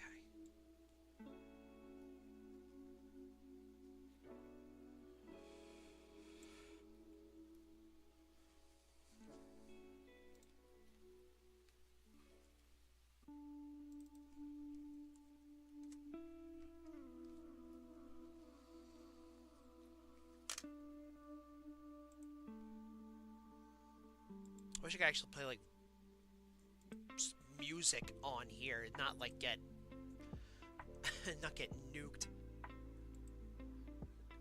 from fucking orbit by a record company. But it's I don't mind so much because if you know I can deal, because if it would have to require screwing over musicians and artists because they don't get paid enough to make these tracks, then you know, yeah, I'll easily fucking deal with the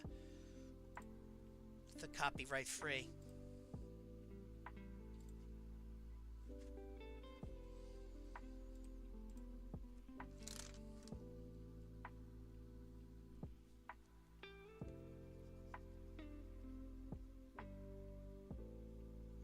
Also, drawing streams are just straight up 5 days. We're just straight vibing today.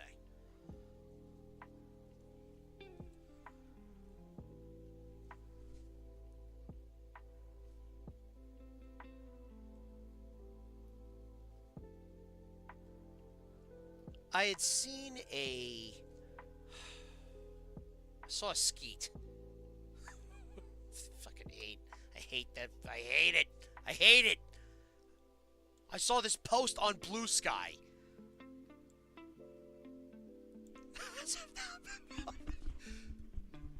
You have to kill me to say skeet.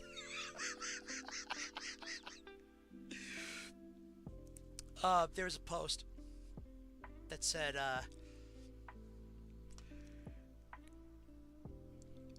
as an art streamer, you know, you get worried that you bore people when you're doing a day like this where you're just drawing, and you know, I think if you're an art streamer and you're an artist, you know, what do you think people are going to come watch?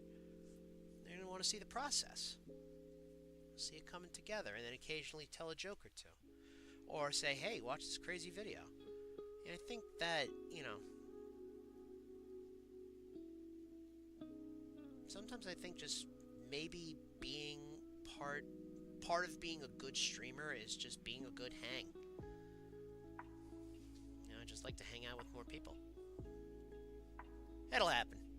Our ship will come in, chat.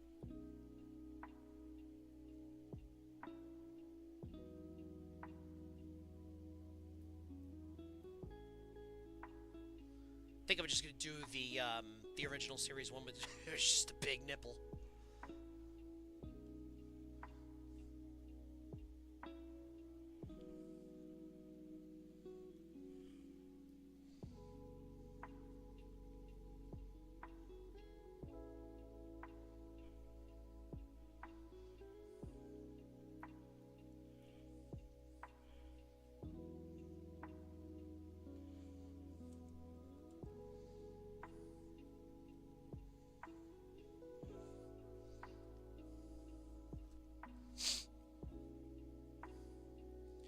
Allergies are continuing to kick the shit out of me.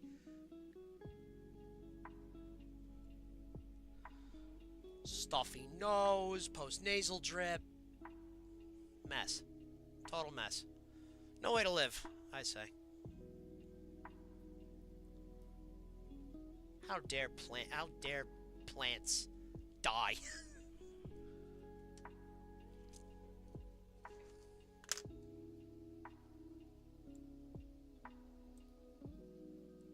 I'll be right back, gang. I'm gonna ring it out. Don't touch that dial, or you can. You know, it's just a drawing stream tonight.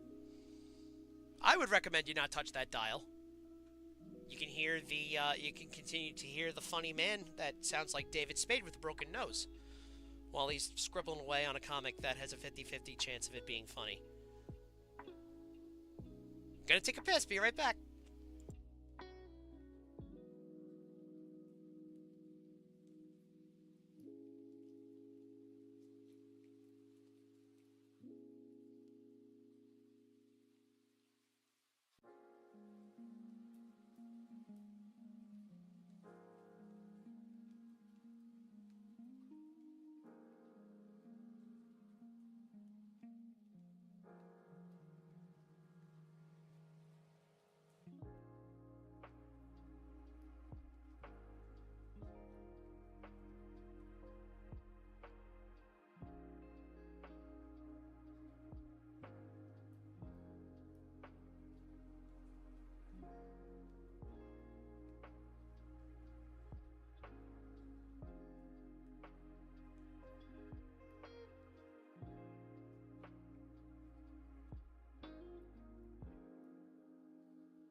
please appear.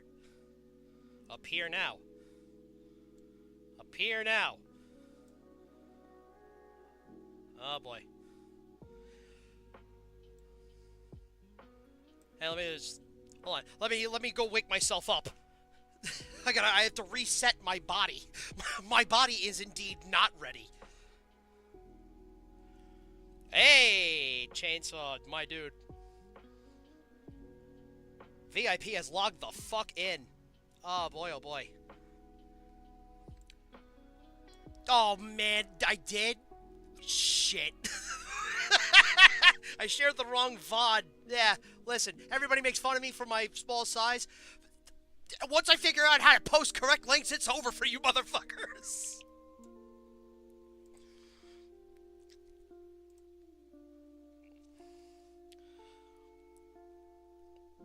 Well, you know what they say, it takes two to tinkle. Ask Jackson Hinkle. He'll probably recite Rip Van Winkle. Alright, enough of that.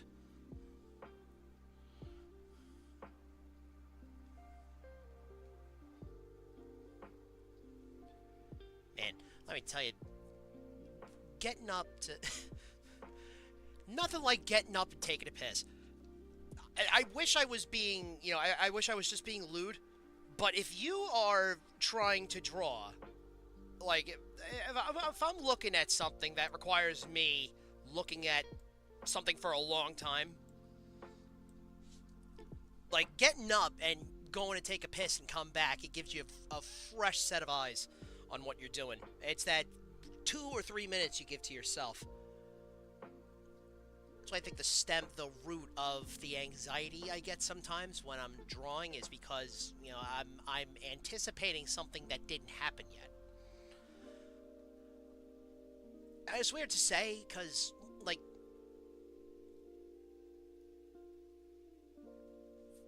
where's the fucking ink layer? There it is. Alright, just making sure I didn't fucking draw into the panel again. Like a marron.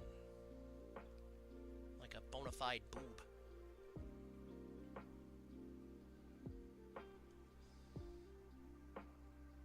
That looks a little better.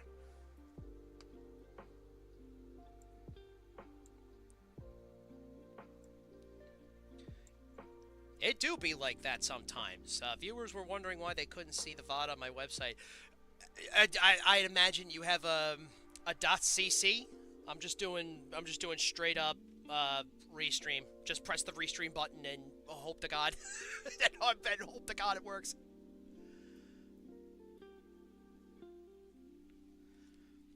Tell you what though, I don't know if you were here for when I was yammering the first half, but there's my biggest lefty audio moment was when I was doing a stream covering the Trump indictments to a muted microphone.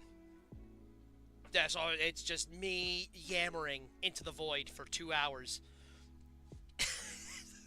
And, you know, it's the shit that, you know, puts hair on your chest. I think when you're streaming. Yeah, all right. I should probably get one of those, like an actual domain.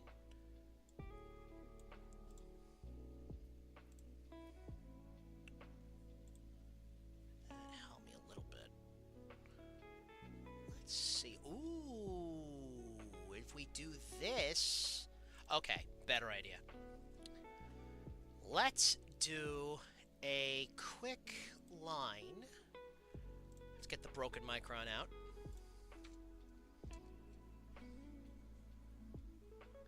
Oh, did you ever know that you're my hero? Get on in there. Oh my God, terrible. Ooh, did that? There it is. What the hell? Oh, that is not straight all the way. Alright, let's see if I can do it. Yeah! Oh, alright, let's pull it out faster. pull it out faster. Sorry. Oh, you know what I could do? What the hell? No. Oh yeah, I believe you. I feel like such a fucking dinosaur when it... Yeah, I'm not even that old. I'm like 34. And I just got the hang of how this shit works.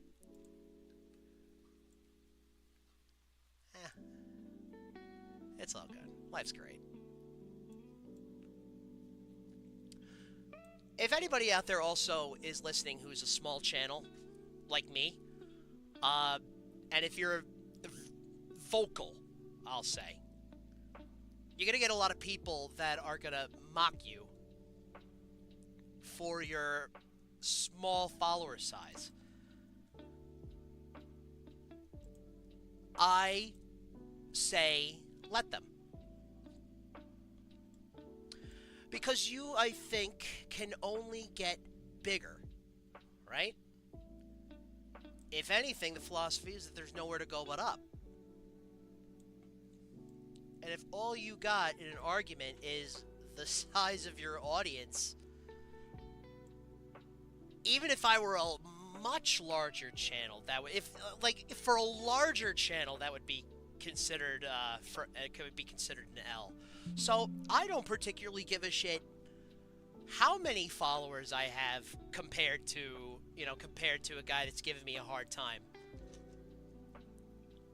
You know, foundations take time to build. YouTubers, you know, I've seen every friggin' how-to YouTube video under the sun. You know, to whatever hints and tips and tricks. But you just gotta keep yammering. I know it sounds crazy, because it is. The advice I could give anybody starting out is just keep yammering. You have to, it's like being in the, it's like if you're running in the theater circuit or you're doing stand-up, you know, you're performing in a basement. You're performing for like 3 or 4 other people. You know, you gotta start at the basement. You gotta start talking to a couple people and your friends. You know, before you make it. And well, by make it, I mean like more than 100 concurrent.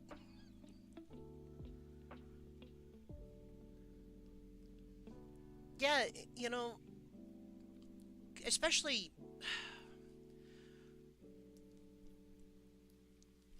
Here's what I've noticed with my, you know, my short tenure online right now. I'm gonna, you know, I know I've been teasing it, but I am gonna do like a draw my life, yeah, when I have a little time to record and do like the fancy footwork, the line work, as it were. But,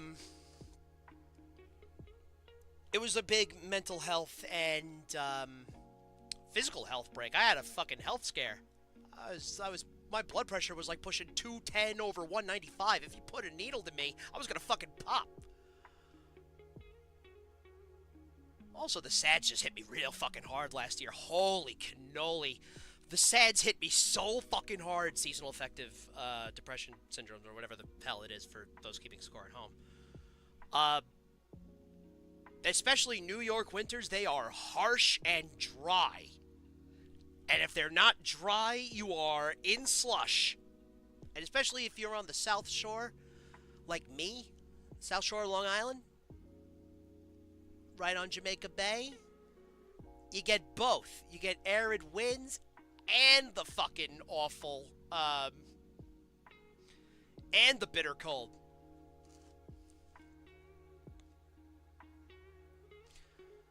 But I'm ready this year, god damn it. I'm fucking so ready. I've been taking my vitamin D pills. I got a happy light, which is, you know, just a light bulb that shines at what's it?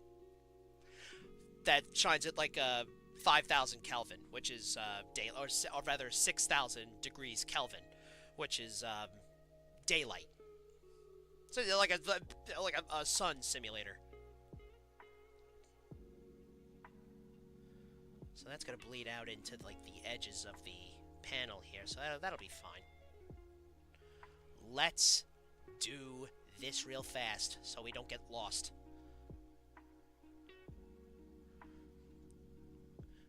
Taking that time off too, I kind of learned how I like to draw. It's like there's knowing how to draw and there's knowing how to draw. And that's not anything like skill or, perception oriented. It's how you work. Like, what's your individual workflow? Because, art is an expression of you. So, if you can make good art, or art that at least catches people's attention while still retaining most of yourself, I think that's a success. Like, I am a very big fan of, like, the rough edge, scratchy, sort of like DIY Xerox zine comic kind of thing. That's just the aesthetic. I love it. But I know when I want to switch gears, I can do that. I'll give you smooth lines, I'll give you janky lines. It's whatever it calls for. Ugh.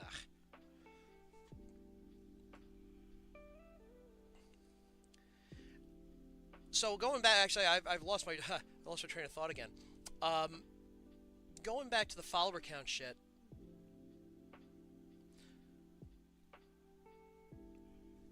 I would much rather have... Okay, so let me put it into perspective. When I was taking that time off, I had like 45 YouTube subscribers, which, it's not bad for a guy being online for about a half a year and change. And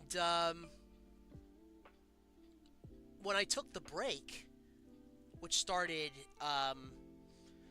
at the end of January last year. Actually, no, that's not true. It was February. It was February of the end of February, where I started to slow down a bit.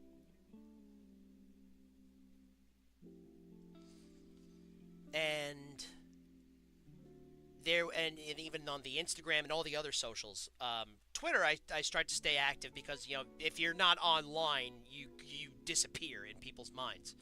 So at least I want to, I did let everybody know I was still alive. I was just taking a break from streaming. That out of the way. There was very little drop-off.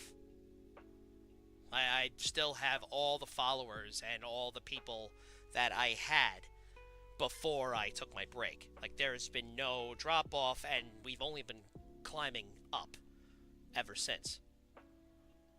So that's more so what I want, and why the follower count shit means nothing to me. Because I want people that will stick around. And y'all did. I'm very fortunate. I'm very thankful for that. That's why it was very easy. It was an easy thing to hop back into. I didn't feel like I had to claw my way back and get the audience that I did have before I took my time.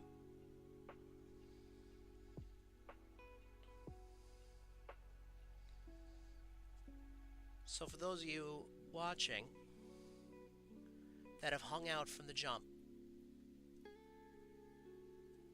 and who have just, waited for me to come back whenever I was ready, that was very, special. And something I don't want to take for granted.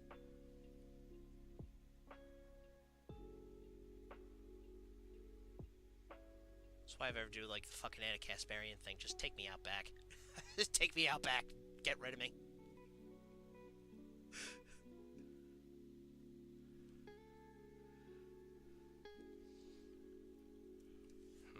Now, this arm, right, is gonna wrap around this thruster. But I think in trying to make it too, angular, we also made this a little too fat. So, let's get a It's right here that's killing us, you know? Right there. So let's see. Get more of that black ink here.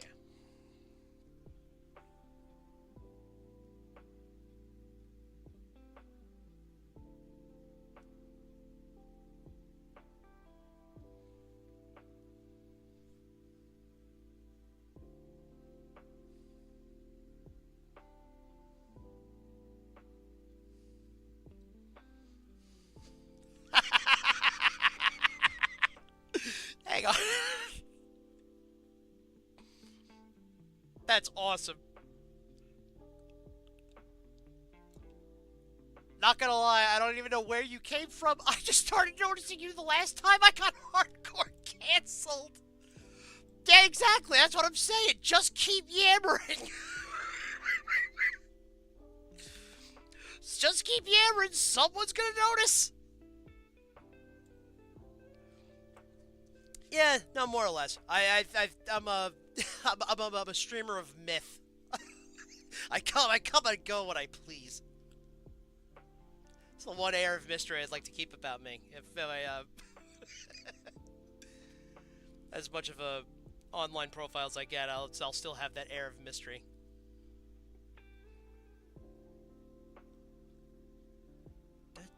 Oh, you know what it is? I think just having, like, the wrap around here is kind of fucking us.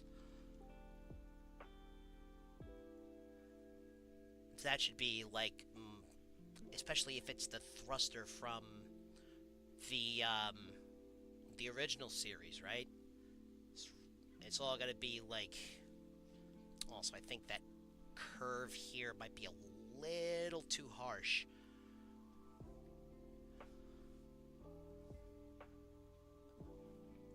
I gotta be careful not to add, because I do want to, well, not to, you know, harp on a certain spot, because we do have a bunch of stuff that we can at least start to pen. I'm just kind of particular about I'm persnickety about, you know, accuracy, especially if it's, you know, especially if it's something that relates to, like, a joke that stems from something very commonly known. Well, I mean, you know, also, I'm a Trekkie myself, so I want to make sure it looks good regardless. Nah, it's a little too small. I think we could stand to shave off a little more.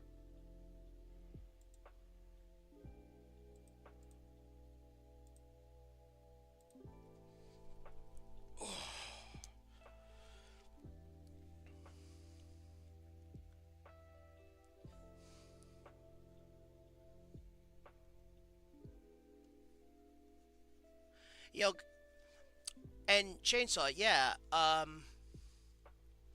had a similar conversation with Rico Rants on stream. He dipped out when I showed up, and when he came back to the end, we both had the same experience. Yeah. You know, the world, it's all 6 degrees of separation.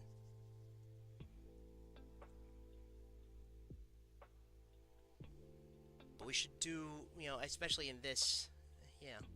Yeah, who the fuck are you? Why does everyone I know already know you but me? Yeah.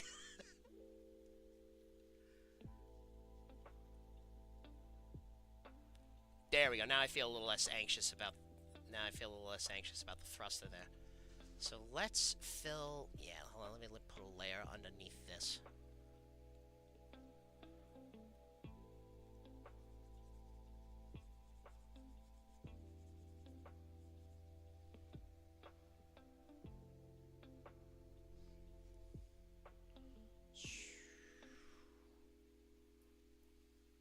I might just say that we're just gonna come back to this because this might. Oh, this is gonna give me a fucking conniption. We'll come back to this, but I think this is a good place to stop on this panel. We'll just go to the next one. Uh oh, what happened? Uh oh. Oh, all right. Bam. Oh, damn it.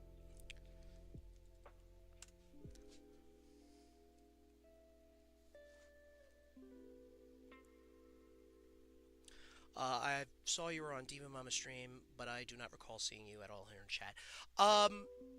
when it comes to streamers, if I'm watching their stuff, like I'll occasionally, if I'm not like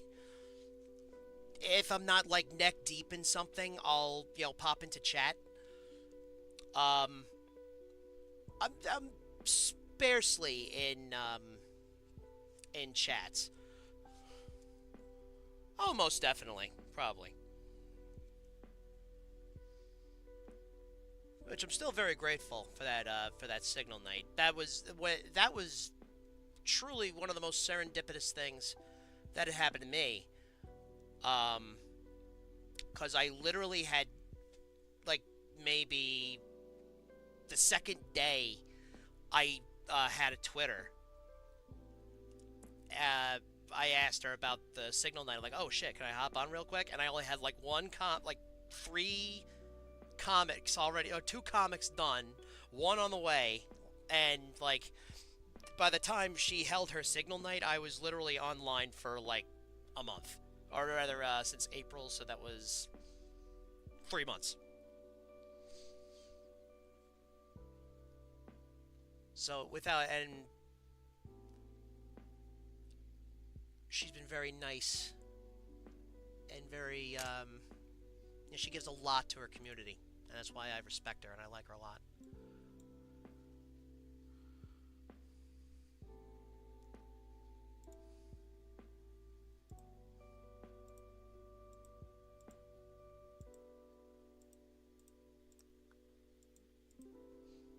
I think we'll go back to my initial suspicion that I made this thruster a little too fat. So let's tighten. We can stand to tighten them up a bit. Ah! Look at all that! Oh my god! All that empty space! No!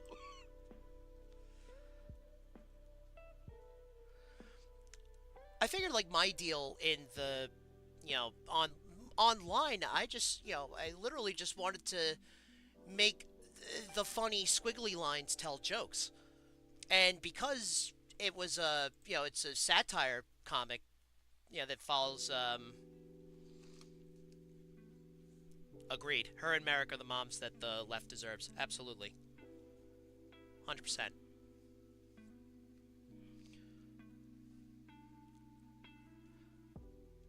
What was it? Yeah, I mean, because, like, primarily, Super Steam World is a satire comic, so it's, of course, there's, politics and current events and, stuff that is in the cultural zeitgeist, So I figured if I talk the talk, if I walk the walk, I should talk the talk.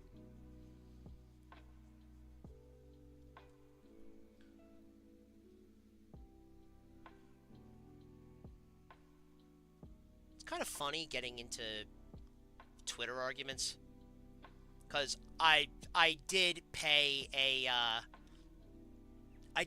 tithings to Baal to try and boost my reach on Twitter. I paid a total of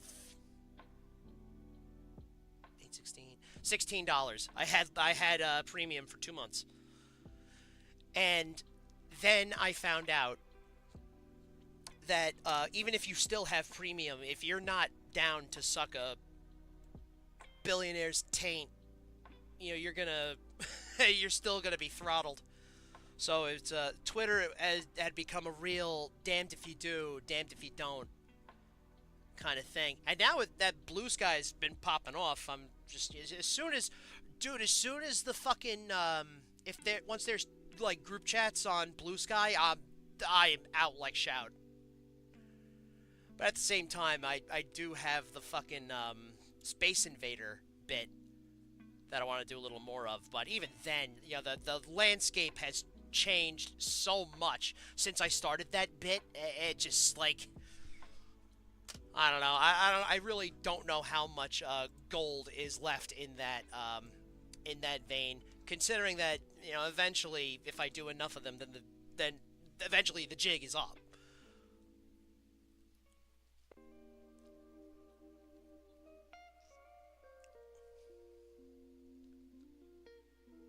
So I think I'm just happy with drawing comics that make fun of silly people, and the occasional online debate, which I still have a debate that I did with Wick, of Wick TV, quote-unquote, fame. And we talked about Israel and Palestine, because it was a little bit after October 7th. We were debating this in November, literally a month later. And he had not learned, surprisingly, he has learned not a goddamn thing. So I was hesitant to put that debate up because, you know, it's not because anybody did particularly good or bad. I mean, if you ask anybody there, I'd fucking smoked them, but don't. Oh, I lost my train of thought talking about how cool I am.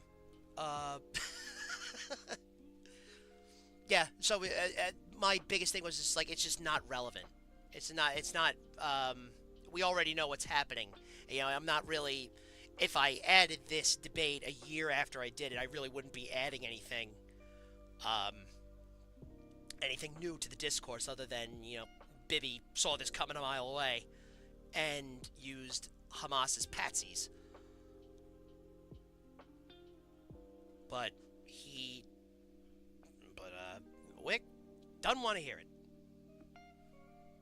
He doesn't think so. It's all a big conspiracy. So, God bless him. You know, good for him. Sticking. All right, that's a lot better. That looks like something. Let's just do a little quick. Yes, we're gonna come back and detail it in a moment. You know, fill in all the gaps. But that's a pretty good start. So yeah, I am gonna cut it up and post it because, you know, only because, like, Wick, dude, if you're listening in, you didn't learn a goddamn thing. That's the only reason why I'm posting it. You didn't do a goddamn thing.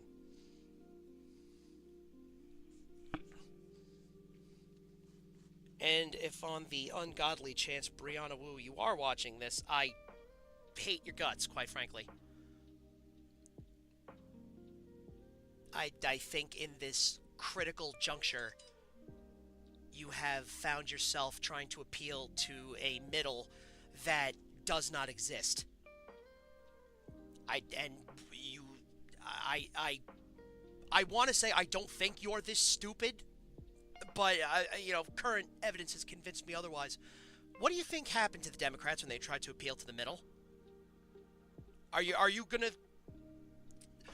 gonna agree with fucking James Carville, the bog monster, that your existence is a niche issue? Like, come on. Be so fucking for real. You're not. It's just like, I would just imagine if your rights are on the line, I don't know, I would fight a little harder. But you do whatever floats your boat, I guess. You know, I can make all the leopard eating faces jokes until the cows come home. This is like bigger than, if you could believe it, this is bigger than politics.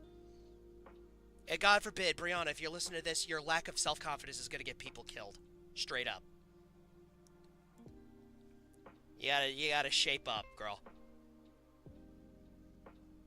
Yes, I am telling you what to do.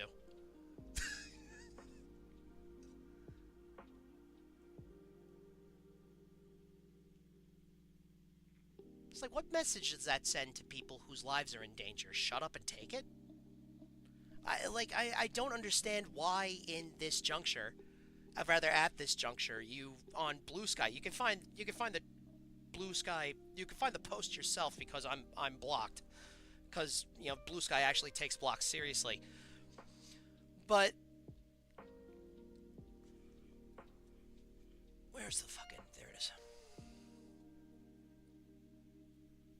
You know, I'm not just, like, getting on her case just because it's, you know, I'm a smaller channel than her. You know, that's not it. Nothing I do is for clout. That's fucking ridiculous. I draw long-form satire comics. You don't think I'm doing this shit for the love of the game? Come on. Oh. Oh, I thought my microphone fell out for a moment. I invoked my rage so much I popped my microphone out.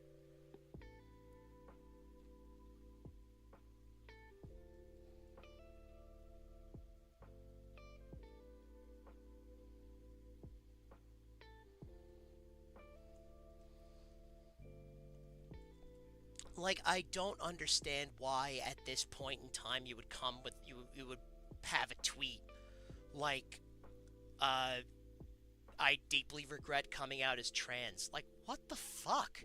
She did this in like the first day I saw her on Blue Sky. She's posted how, like, she regrets being trans, and she regrets, coming out to her parents, or she never came out to her parents after 20 years. That's so fucking sad, man. That's miserable. Like, what the fuck? But don't take it out on anybody else. That's your guff. That's your fucking problem. Don't make it mine. Don't make it my loved ones. Shit.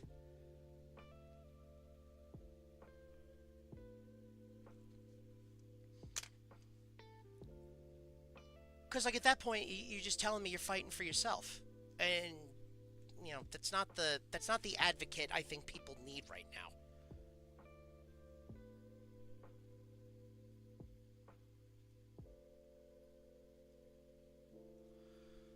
So,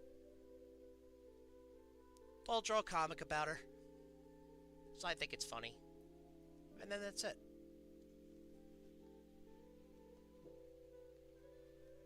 That's the kind of the rule in Super Steam World here. If we're in a beef, or if they, even as one-sided, if I draw a comic about you, we're done. we're done. That's it. The squiggly lines have made jokes about. The squiggly lines have spoken.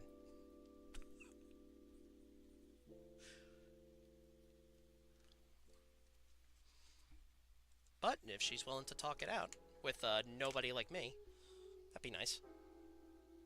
I won't be, but that would be nice.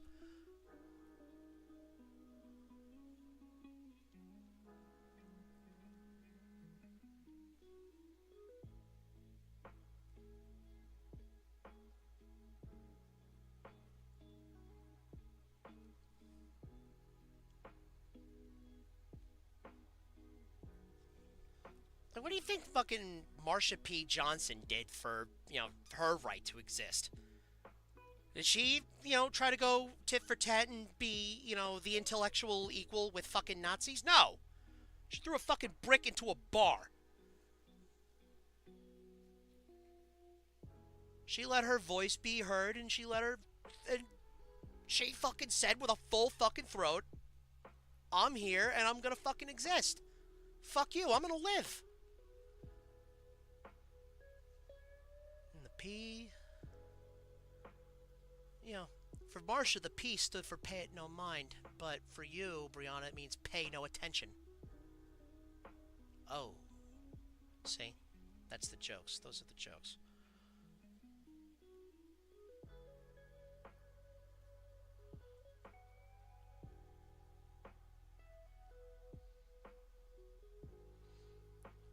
I've also got to talk about, too, like, what kind of niches would I carve for myself in this space? I'm making it known I am the anti-debate bro. If I'm coming on to your stream to talk to you about something, that means the conversation has already been handled. It's already done.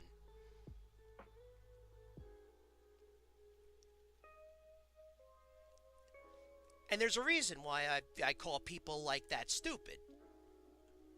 Again, it's not for clout, it's not to be cute, not to be, passive-aggressive. It's being stupid means denying fact on purpose. Or being ignorant of fact on purpose and not doing anything about it. That is the definition of stupid to me.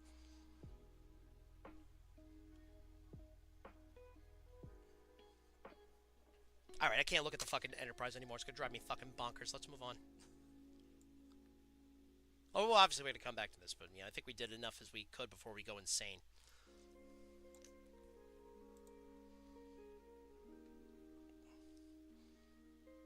Yeah, real anti-oppression movements aren't going to be built on exclusion. Absolutely right. If your movement is not interested, if you want to call it intersectionality, I call it equity. Equity for all. If your movement, if you want a movement that has conditions, it's not a movement that I want to be a part of. Human rights should be unconditional. People should, live the way they want to live, you know, as long as they're not hurting anybody. That's the true, what's it? The true, I guess, utilitarian in me? I don't know what the hell that's called.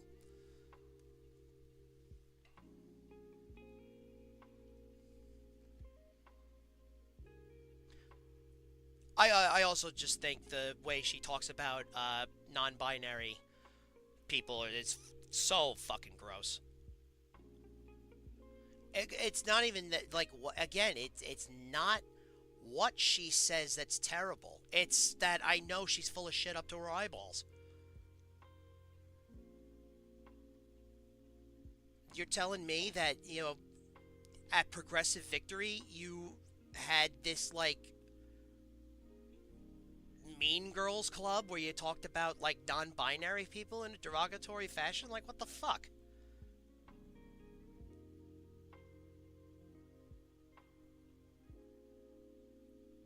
Like, this isn't fucking pepperoni on... Or this isn't, like, fucking, There's only one gender and it's spelled Gengar. Correct.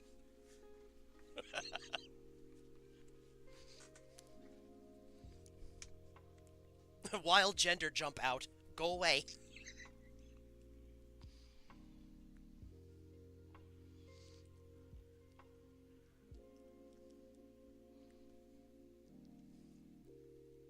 I like to do the heavy blacks first because it kind of gives me an idea of, like, you know, space and where everything is. That's such a huge emphasis, and I know I talk about that a lot on stream, but that's a huge emphasis for me, especially if you're dealing with stuff like panels. You know, a lot can happen and not happen in a panel, and you know, it's a glimpse into the world you're trying to create. So it better be fucking, it better look solid.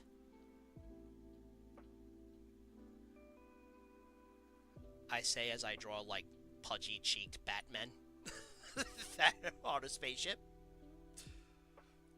Super serious artist.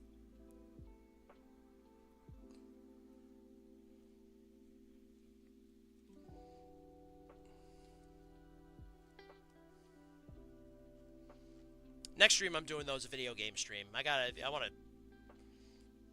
Oh shit. You know... That's a thing, too. I want to be more proactive in panels and stuff like that. That'd be nice. You know, I like to shoot the breeze. I like to talk. I like to hear myself yammer.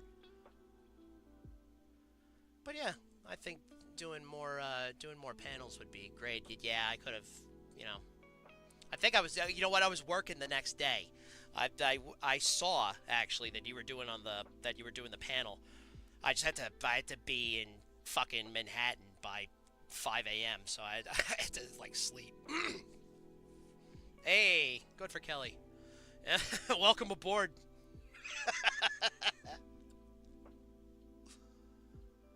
Come, first political stream, huh? Well, come on in. The water's terrible.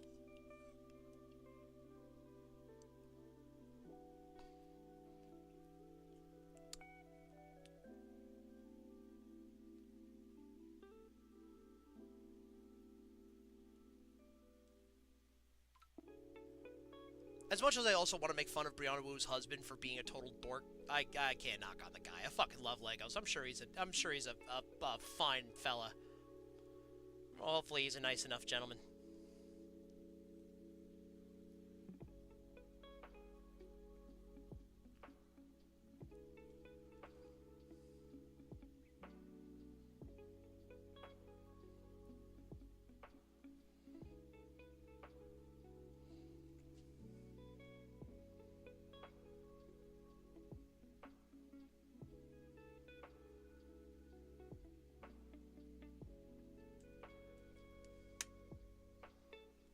Gotta figure out what goes back there. Like, do we do the multiple TV panels like I'm trying to think what the background of these guys are. Is it like more of a techie kind of background, or do you think we can do like multiple little screens? And you know what? Let's do like there's like a bunch of maybe little cords, little pipes everywhere.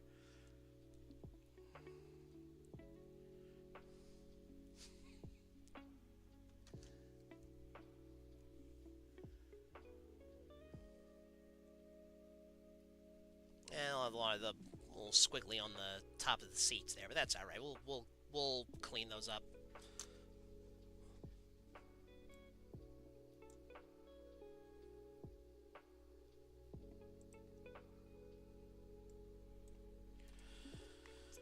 Take a little, parched.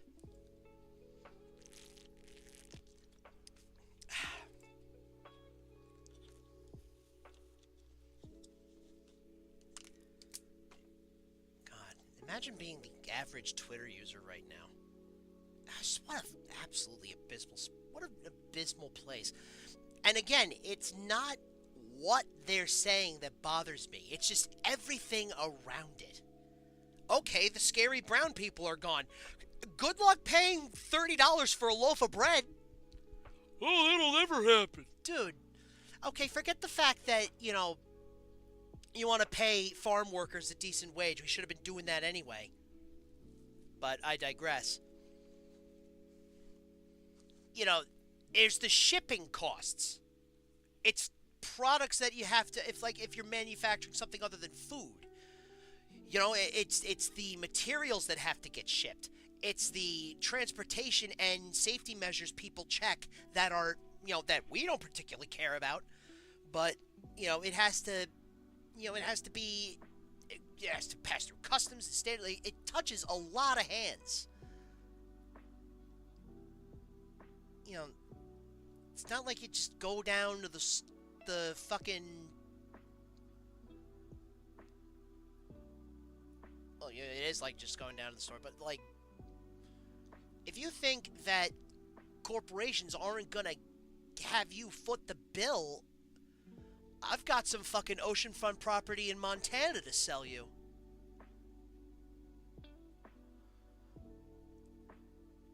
Want to buy America? I do too. The problem is it's really expensive and something that the average American right now cannot afford. That's a very big problem. But that doesn't mean, you have child slavery in America. That means the whole thing's got to be changed. The whole thing's got to be thrown out. Start over again. If anything, the fucking National Labor Relations Board was the one thing Biden's administration did right. And I'm extremely pissed at them because they fucked up. I'm gonna... So dumb. Racism, car accidents. So just car accidents. Yeah.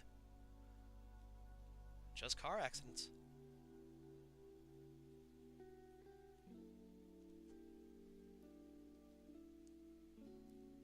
It's because I think civics isn't, especially, and again, this isn't anything novel, I'm saying. It's just kind of, putting two and two together when it matters.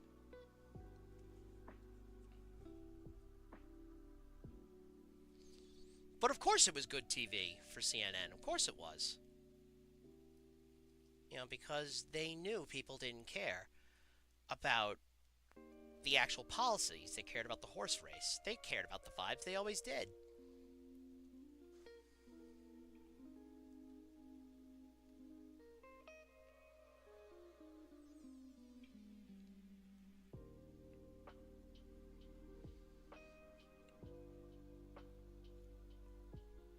And the whole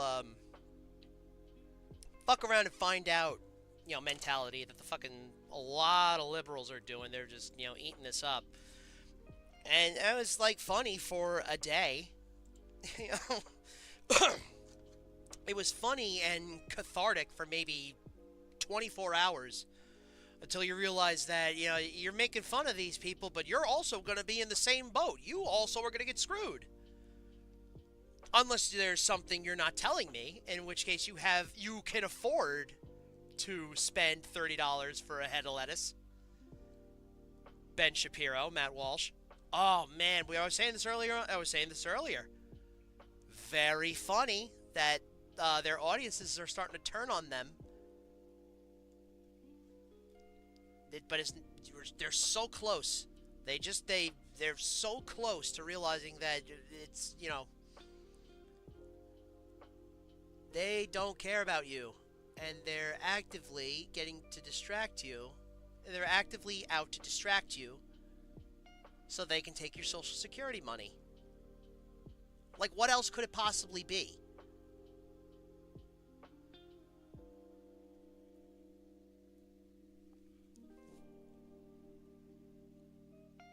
You know, same thing same way I looked at the New York Jets. Like, you know, a football team that's not serious about winning but still makes money, you know, something's up. It's a racket.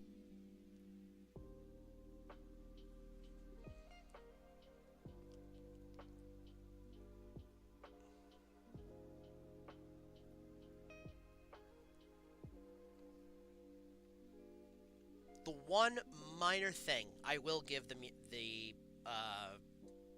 brainworm.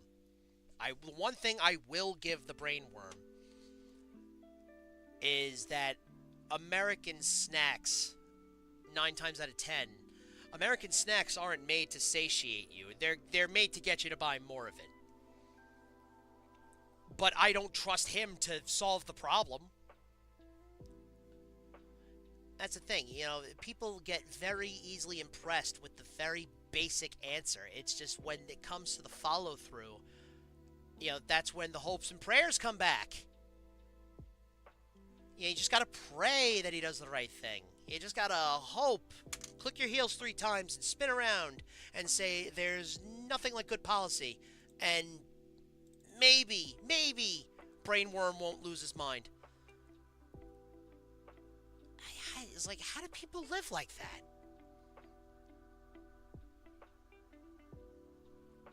Just, you're literally hoping against hope.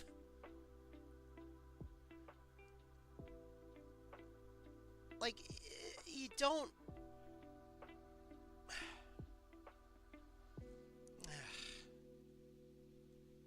Oh, like, again, it's all just shouting into the void. Like, we all know this.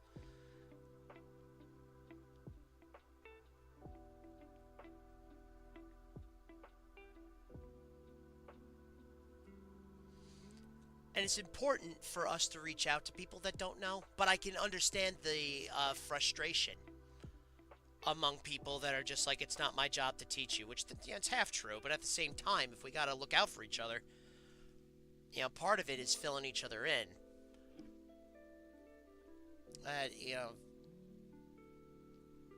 and another unfortunate bit is that kindness is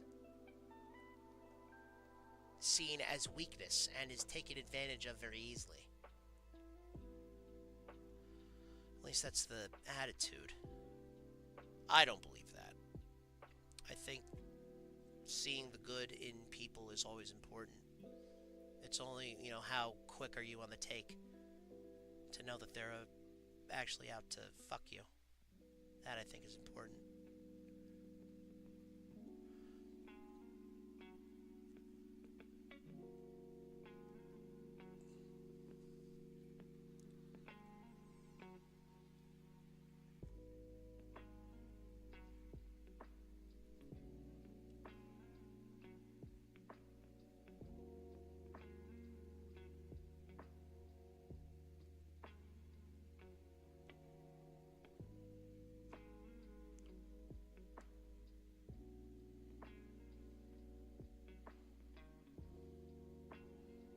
And the more black I keep adding onto this, it all just seems like it's coming together.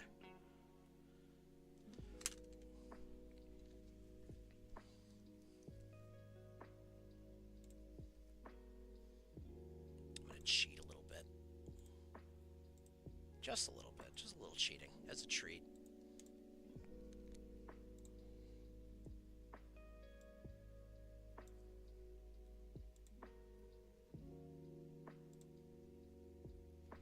Oh, here I was thinking it would have gotten the whole thing.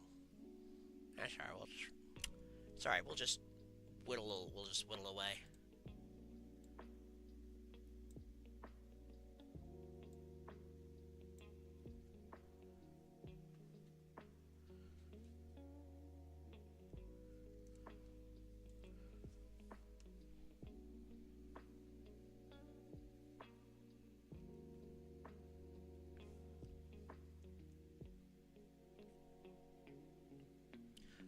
Also, not for nothing, I don't think I keep going back to that photo of Sarah Huckabee Sanders, just like grinning ear to ear, signing repealing child labor laws. And these kids look absolutely fucking miserable. The children yearn for the slaughterhouse, apparently. And I don't think these parents that are, these super MAGA types, are they really going to be okay with sending their kids to work in, not the best working conditions? Like, they're kids. You can't tell me they're not going to lose an arm in, like, a meat processor. They're not strong enough.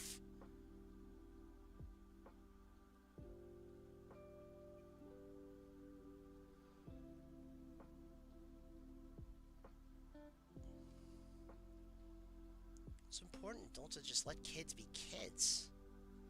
They gotta figure. A lot of people also forget you gotta figure shit out by yourself, or you gotta let these kids figure out on their own. And I think they are. And as we've seen with some of the results of these elections, they just keep getting led astray by their parents.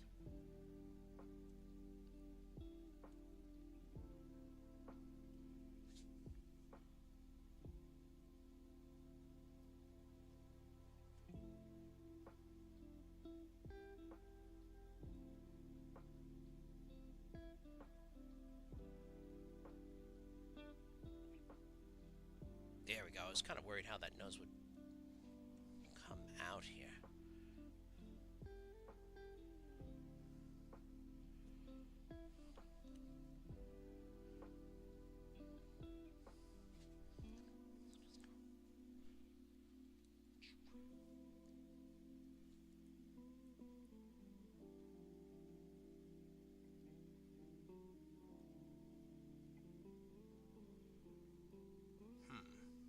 Oh, that's right. You gotta knock that part out here.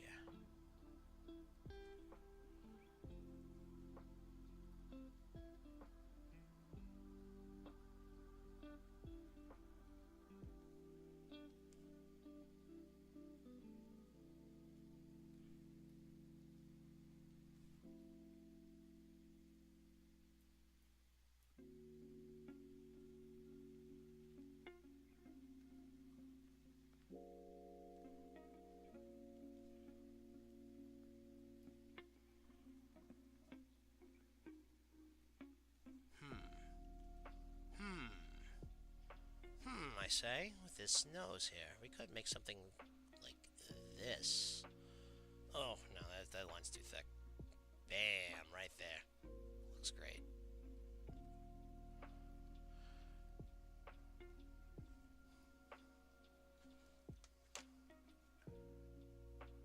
Alright, yeah. I like that for now.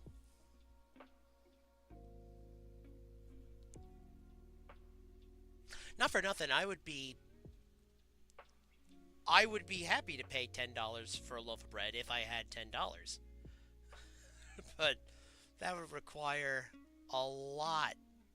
Me being okay paying $10 for a loaf of bread, there are so many asterisks on that sentence. That's crazy. A couple in particular are like, distribute all the money. And if you have more money going into the economy, it means more money in our pockets. So you could pay for the workers to shred the wheat, and also have really good fucking bread because people are paid to give a shit.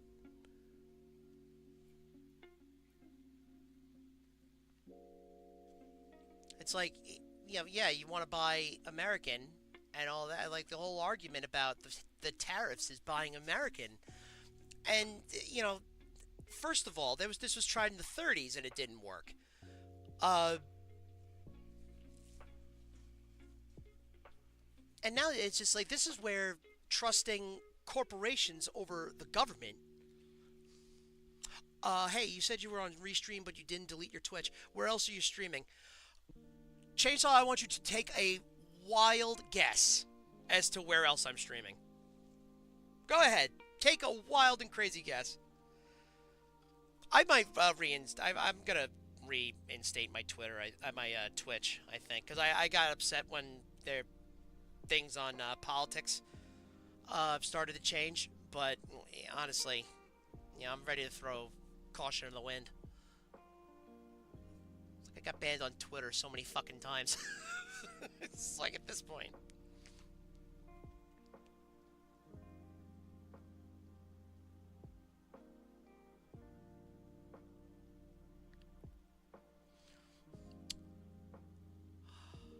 Nope. Not Facebook. Not Facebook. There, Buther. I stream on the Facebook. I'm streaming right now on Twitter. And no, I don't have the comments on Twitter because I am not interested in what they have to say.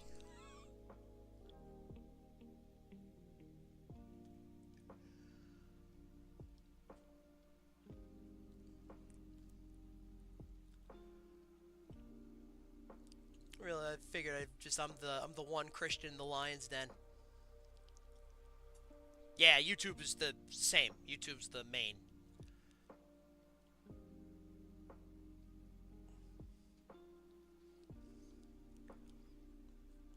Oh, trust me, brother, he has taken the wheel and is not letting go.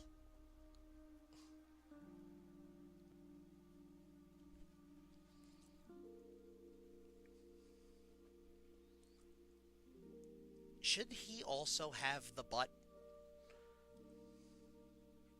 Yes! The embeds actually work. It's so great. So if you just post the YouTube link, you could also be streaming on Blue Sky.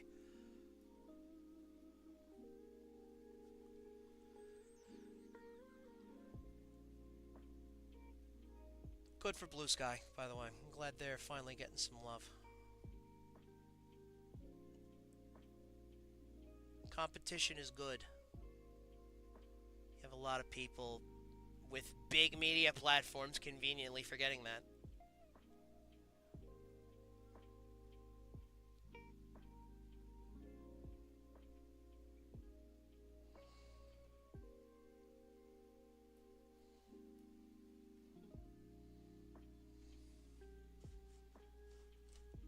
Yep, pinned tweet.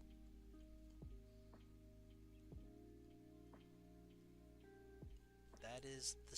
Yep, absolutely right.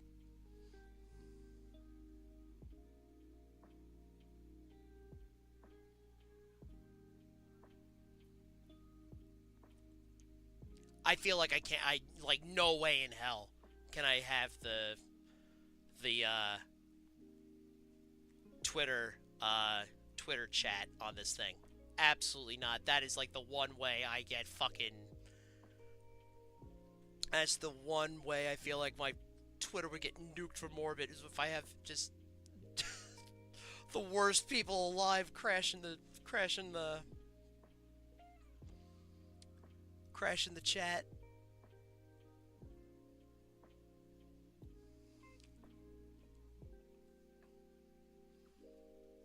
That's why if I ever did like a Kick stream, I would only broadcast from Kick, because I know someone's gonna drop a slur in polite company.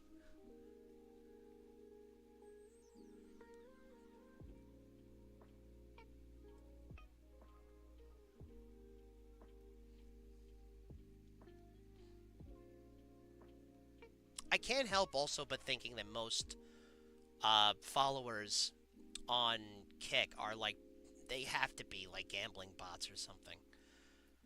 And that's only because of the every conservative accusation is a confession kind of attitude. So I feel or the Bizarro principle, where everything up is down, black is white, and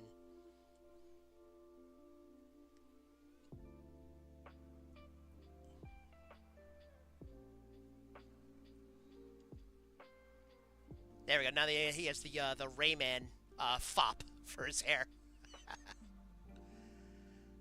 Still growing out of those little butt. A little butt on his head there. Let's give him a little crack. Yeah. Look at him. He looks great.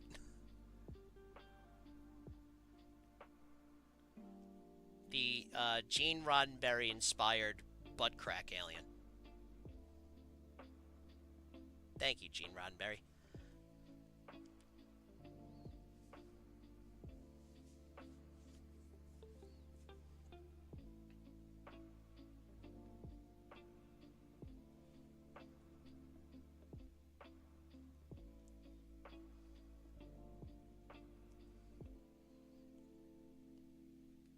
So that's actually pretty good. Let's get rid of those pencils. Panels and pencils.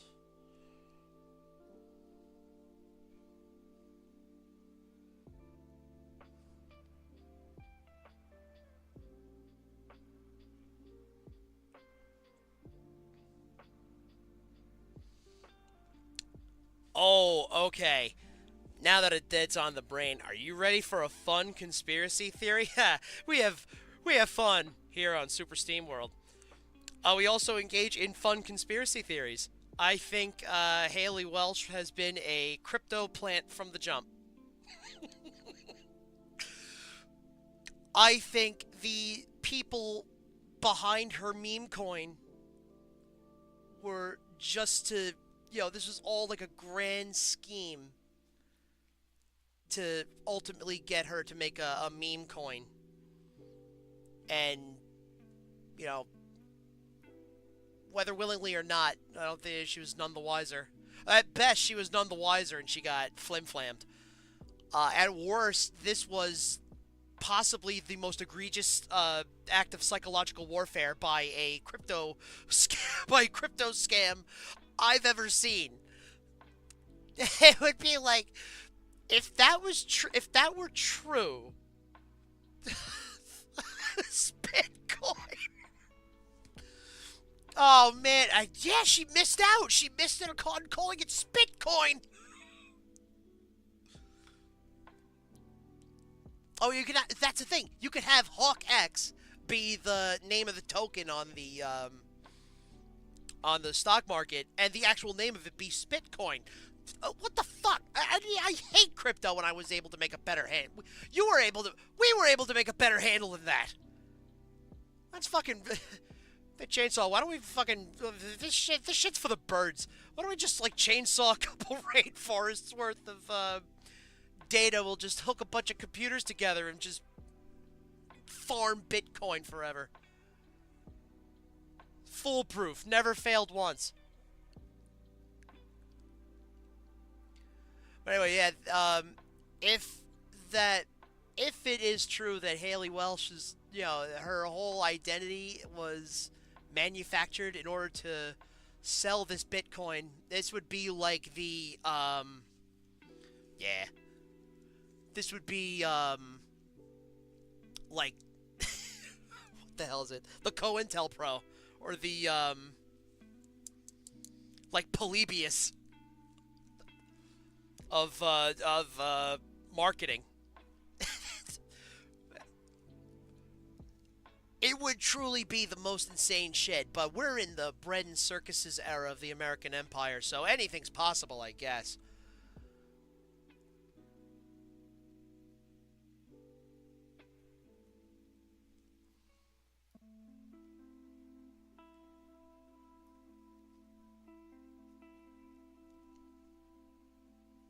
Thicken up those lines. Probably gonna do maybe make a path, just because we still got still a little rough around the edges here, but we'll iron those out. It's also the pen too. Like the name of the pen I'm working with is called Broken Micron, and that's the look I'm going for. So it's working, but we could stand to tighten it up when the time comes. Like right here, we're gonna do shading and other shit. We still got a ways to go.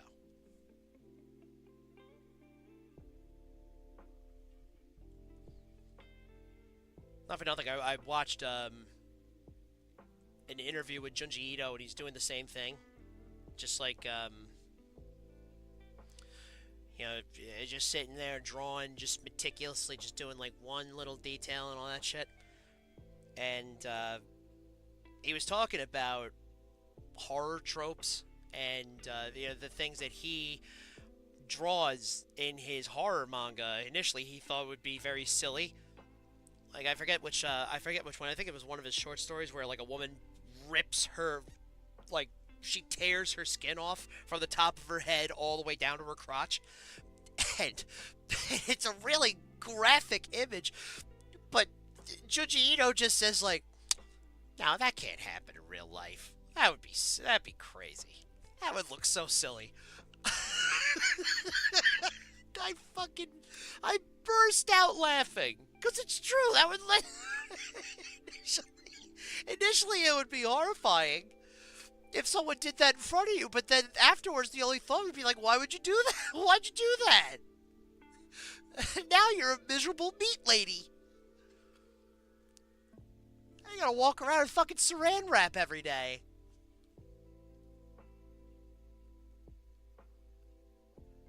You walk around without skin for a couple days and you start to get, like, gray, like the fucking hamburger patties. If you leave them in the fridge too long without a proper cover, that's happened. Again, not something I wouldn't wish on my worst enemy.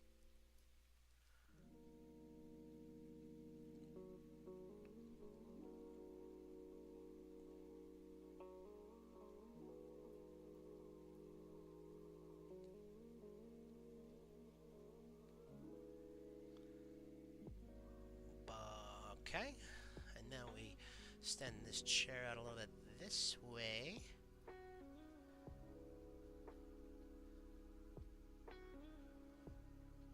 We're gonna come back in with the white. I guess I don't know if I made this point earlier. I was distracted, but in the time I took with my break here, this actually would be easier to explain if I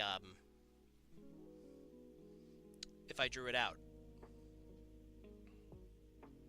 Where's the layers? Here they are. Sorry, I forgot I moved them.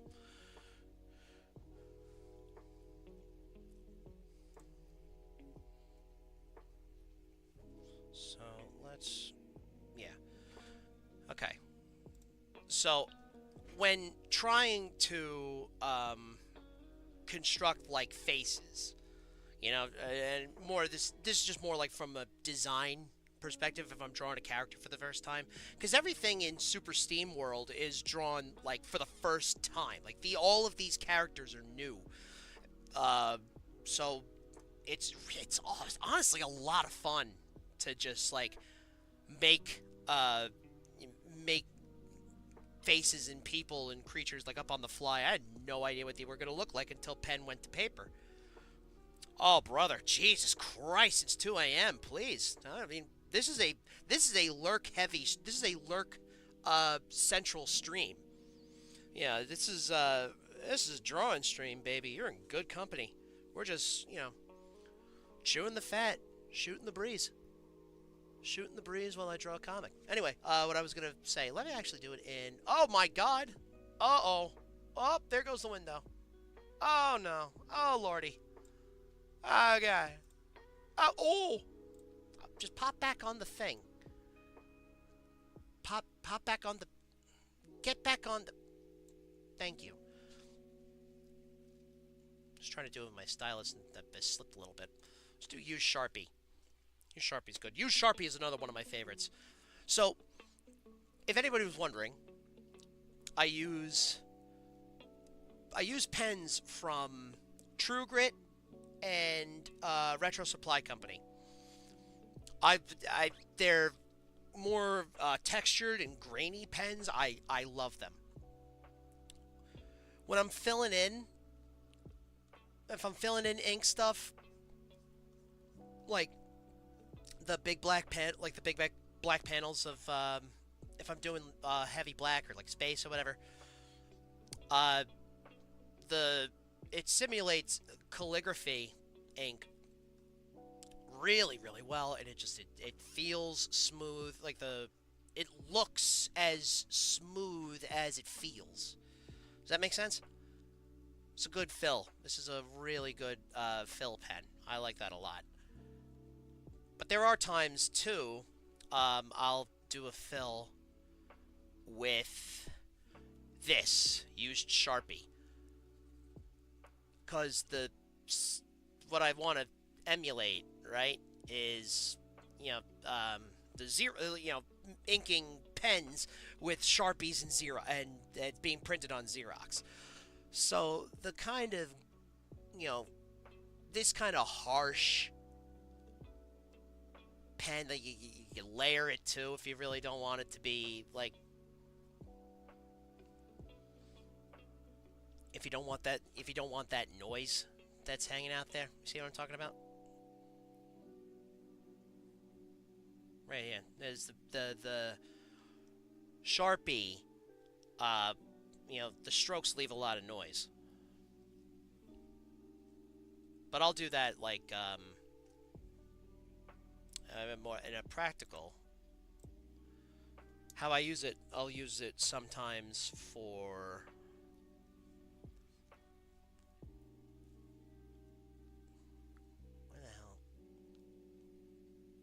oh, because it's not visible. Like I'll do, let's see, what's a good size I use? It's like 12, depending on the size of the character. It's just light little lines, and that's for the thick outlines for all the characters I'm drawing. Doesn't have to be that pronounced, because I'm just like pressing down on it, but it feathers pretty well. And then for the first bit of ink and line art, the first, round of line art, I use Broken Pen. My favorite, Broken Micron.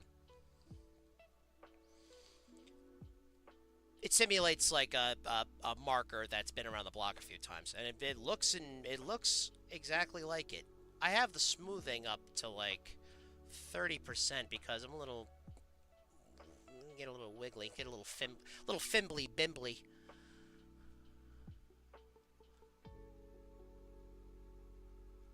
I did it again.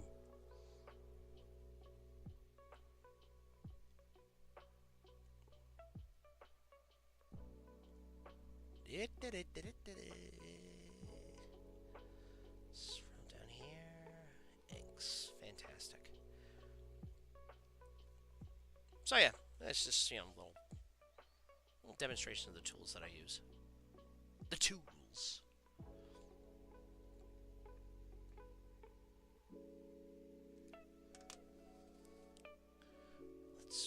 Do I have Broken Micron selected? I do.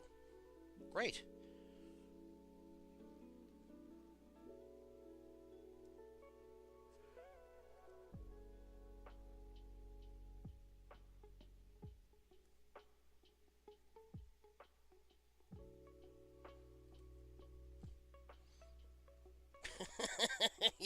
You pudgy little guys. They're little large boys.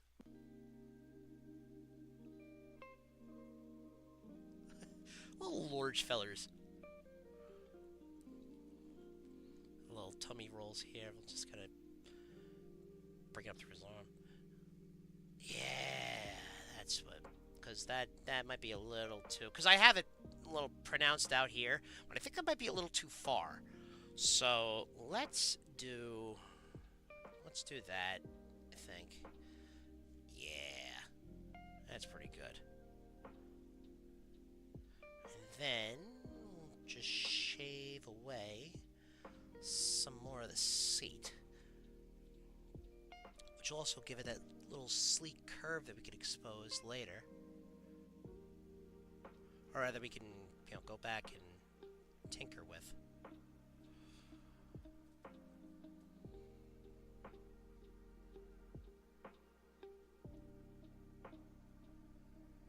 Alright.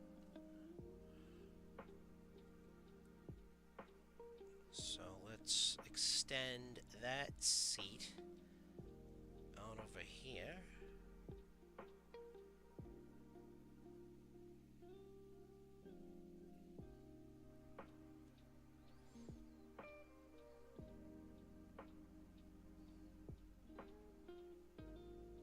Alright, that seems to be pretty good for the seat. This I don't think I'll need. This was gonna be also part of the seat, but I feel that might get lost. So but what we will do in this little this little roll here, we'll do another arm. There we go. So it looks, the hands are going like that. Well, are they? Oh, I gotta really go back and look at these hands. They're a little like sea monkey hands, little web dinghies, little the balls on top of the fingers. Well, the oblong, really. So we'll go back and, oh, actually, well, his cheeks kind of blended into his ear a bit, so I'll fix that up.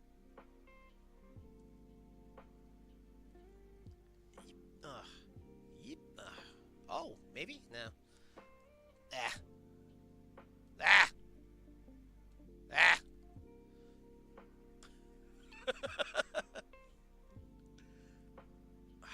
Shit. I know I could bump the smoothing up if I wanted to. But you gotta get the motion, you know? Still trying to get that one I have an idea. Foolproof. Foolproof.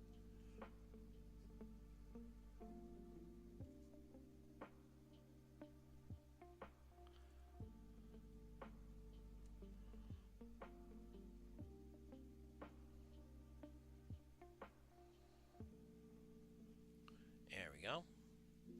That was a little careful. A little more careful, a little more touch up around here. Let's take a look out, see how... Yeah, I like that. I can live with that. This guy, however, needs to come down a little bit, in my humble opinion. This cheek seems to be a little... Oh... Maybe... Yeah. No, hold on. Let's shrink this up a little. Like that. And then do a little nudge. Bring this down a bit. I do want to give a little perspective because he is turning his cheek. He's got a 3/4, still a 3/4 profile. So, just trying to get the lines of the cheek here just right.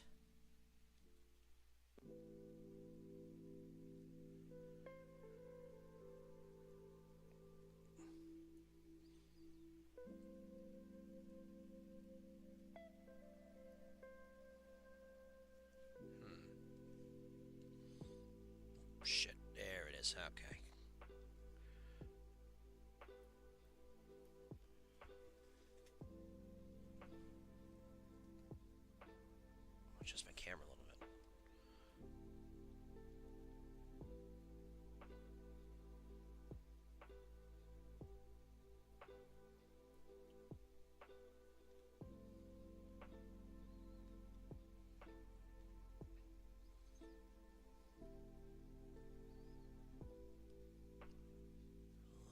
dab will do you right there. Then we close the ear up.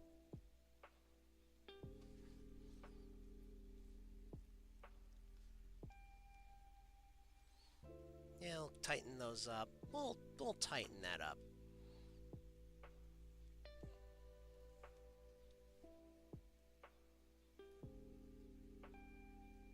Yeah, next stream is definitely going to be either a gaming stream or a news stream, because, you know, I don't want to do, like, 2 of the same type of stream in a row. I'm a man of many bits.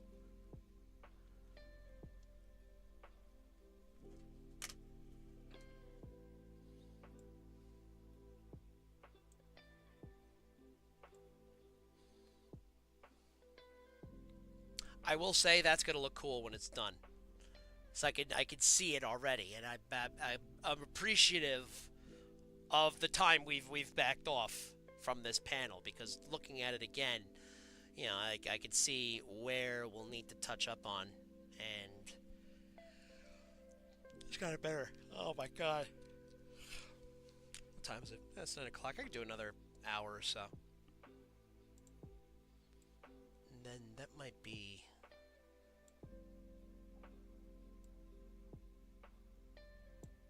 You know what? I'll be right back. I'm gonna make a cup of tea, so I'm a little parched.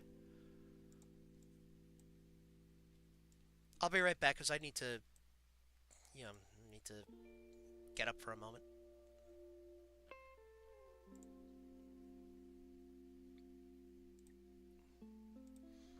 Let me see if I can't fix this post-it note too. I feel like I just have the one that says "hang on."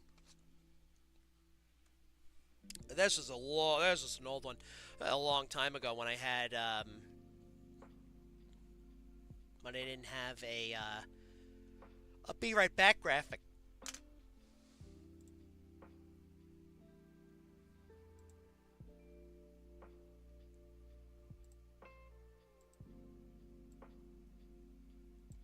Oh, what the hell? Oh boy. Oh man, what happened? Hopefully nothing bad. Alright, nothing bad.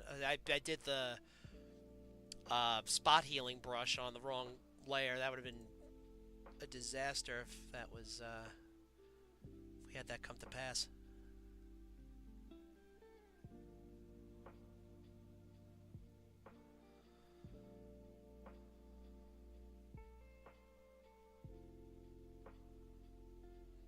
Alright, now let's see if it fixed it. Yes, great, good.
Jeez, I have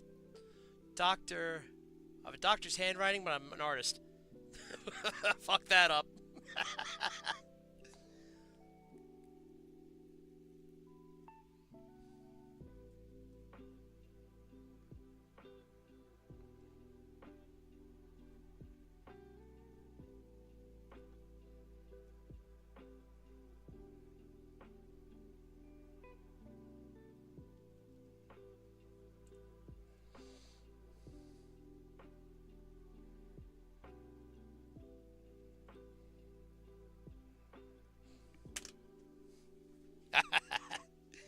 Alright, I'll be right back.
Still one of the best gags ever in any movie.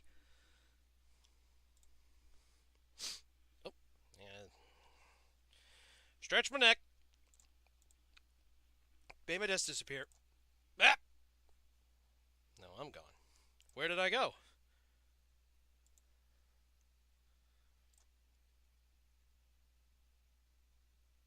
I'm back. Let's do a different. Let's do different song choices though. I feel like we're, you know, I love this playlist that I found, but I think I've done, you know, I think I've gotten all the dopamine I could have possibly gotten out of this one. Let's do. Ooh.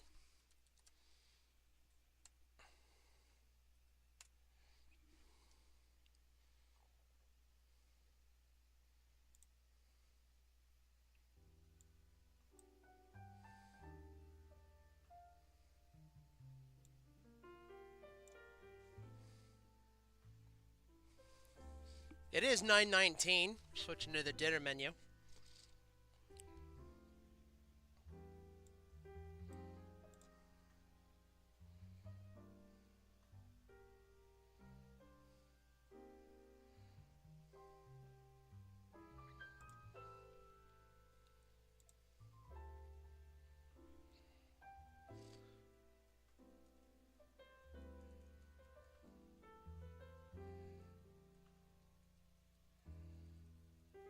I should probably. Yeah, I don't want to write it on the post-it. I keep doing that. I keep writing on like the layer that's supposed to be the bottom layer. Whatever. Eventually, I'll learn.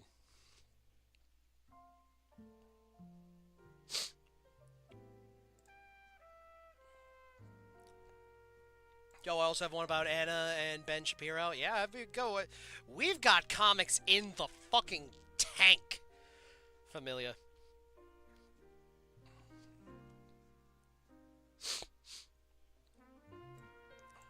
We're coming back from that hiatus hard.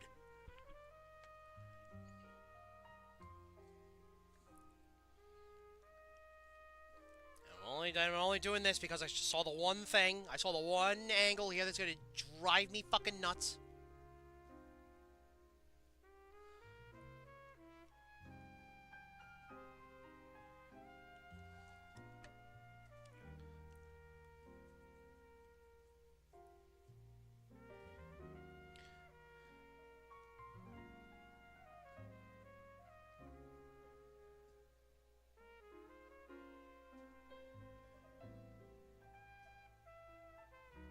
I met this dizzy dame down on Sunset Boulevard.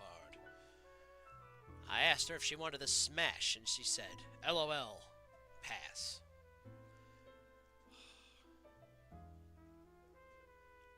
I was a broken man that day. The love of my life. And left me for skibidi toilet. Them's dames for you.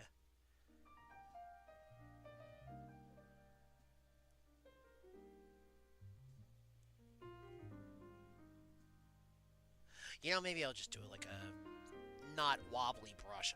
What about the classic cartoonist? This is a kinda. I think I just want it I just want it flat. Oh, calligraphic brush. Calligraphic brush. Alright, let's see how that does us. Ooh, alright. That might have helped us out a bit. Again, it's the fucking smoothing for me. I don't know if it makes a difference or not, but the tablet I have is just flat on the table I'm working on here. I don't have like have it on an angle.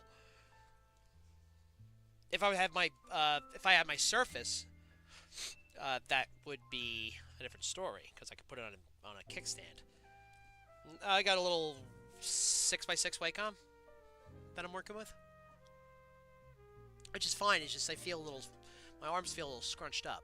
But I've drawn like this for years. But now that I've starting to note it, but like, I'll be real. Ever since I started getting medicated You know, you notice when something's not right, and you don't have to, you don't have to fucking emotionally flagellate yourself.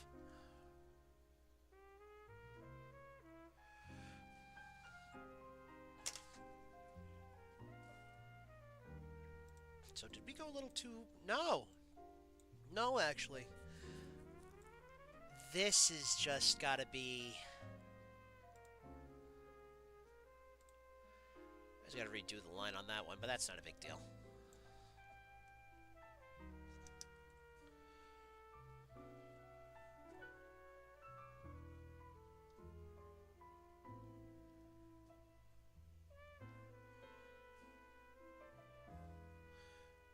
This is just a line. So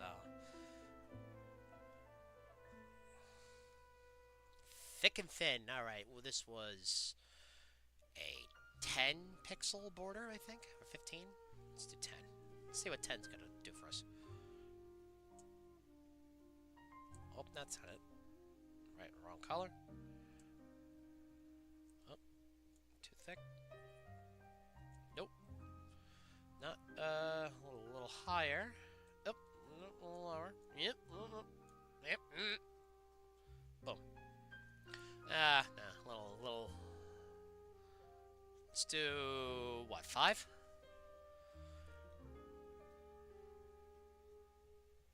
So we're just going for the panel cutoff, you know. Somewhere along the line, got whoa. Somewhere in our skedoodling, we knocked out the panel border. That's all right. No harm, no foul, I don't think, because if we just do this,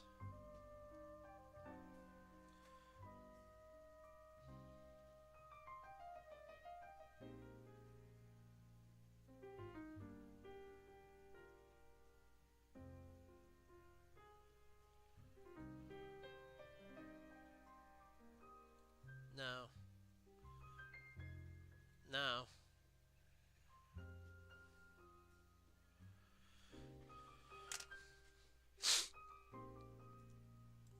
Let's see, how'd that do? How'd that do for our perspective? Oh. I mean, it's getting to look more and more like a oblong.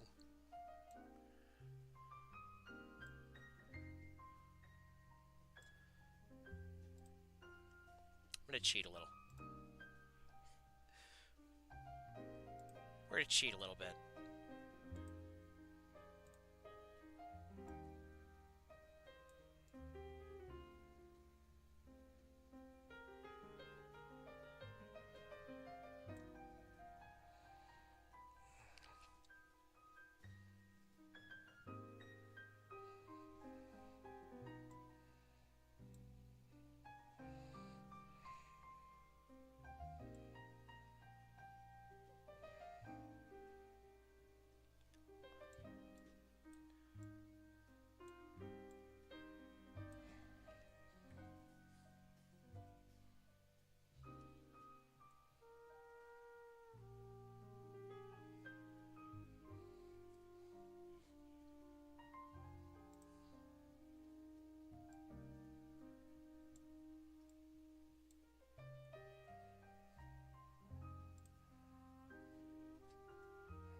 Kinda. Here we go. Just flattening out that ridge without going ham. You know what I mean? Alright, so now if we just cut this out.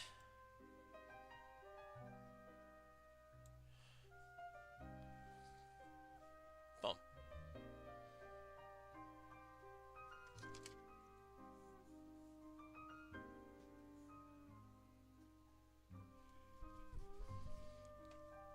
Yeah, alright, I can live with that. I can absolutely live with that right now. Nope. Yeah, it's fine. It's fine. fine. It's fine. Don't touch it.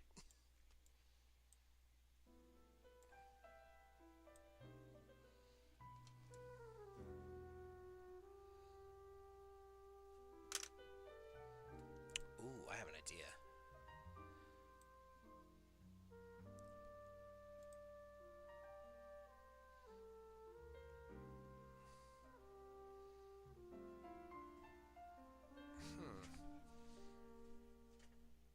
Now, let's,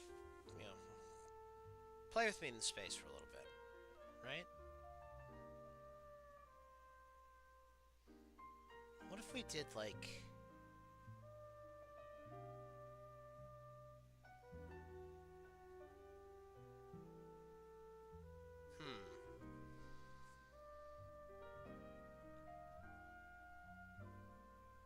Okay, let's finish what we got going on here, because I might have a plan. I might have a plan for these boys. And girl.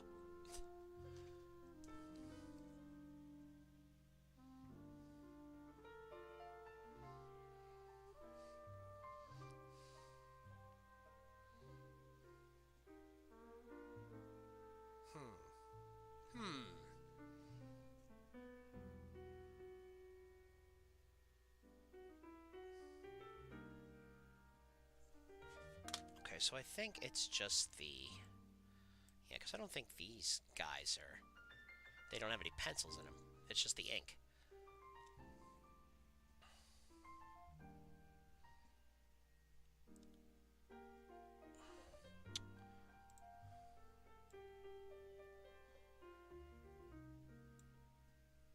Okay, so... We are going to... Where's the... pencils? Alright, let's just see how this looks. It's gonna be the end of the panel there, the end of the panel here, right? And then...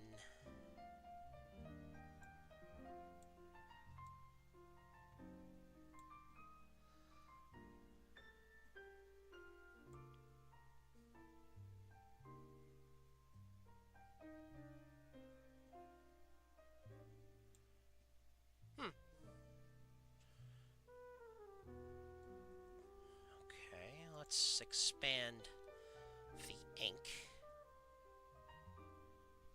That ink we got going on here.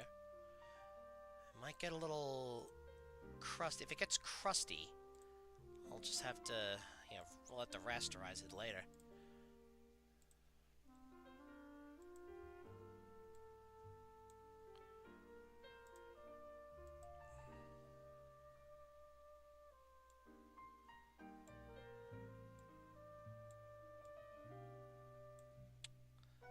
So I see where we can sink, or where it sinks, rather.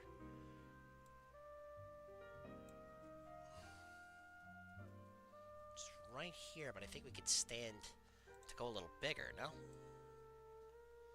Yeah, we can stand to go a little wider.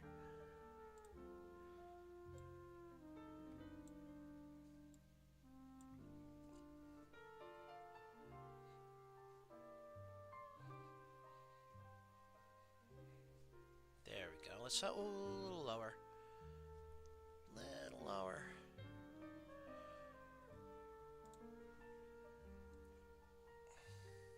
Okay. And then the top of this panel here, which I believe is panel 3 panels. Let's go to panel 3. Hopefully that's the one. It is. Okay, so we're gonna... Okay.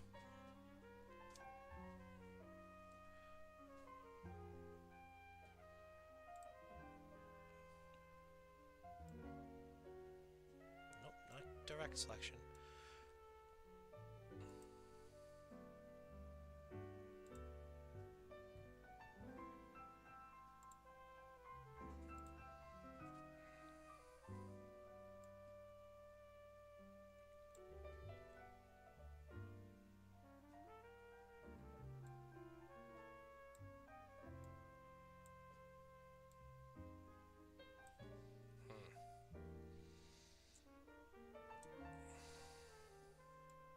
Oh! What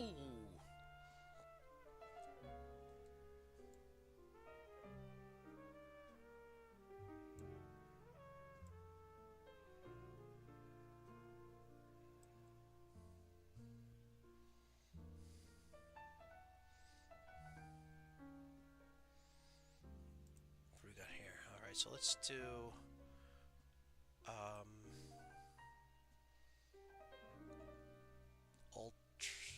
let's do calligraphic brush at 4 pixels.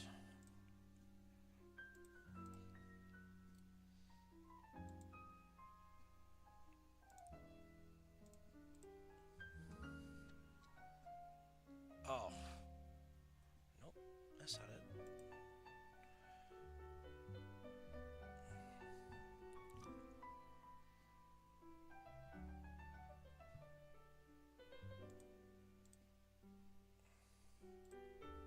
Okay, so what? Oh, because it's white. Jesus.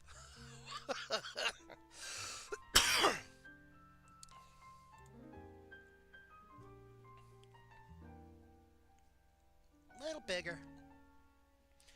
Little bigger than 4.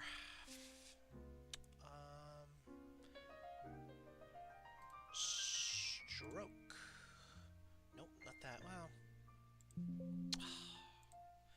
Let's do...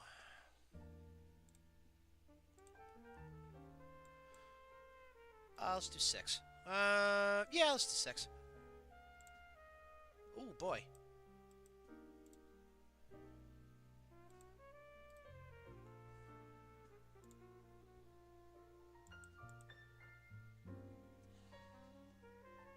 Oh, so it really was 10.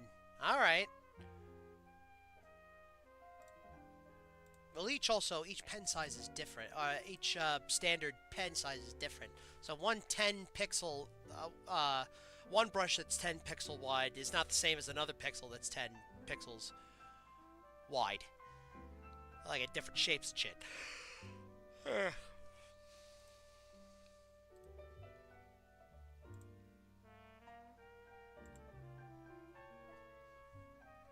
I send it to 10? No, probably not.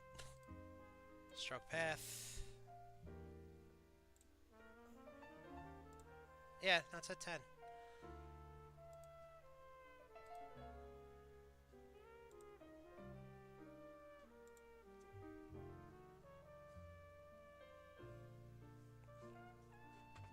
Oh, just a little bit more. You know what? I'm gonna try 15.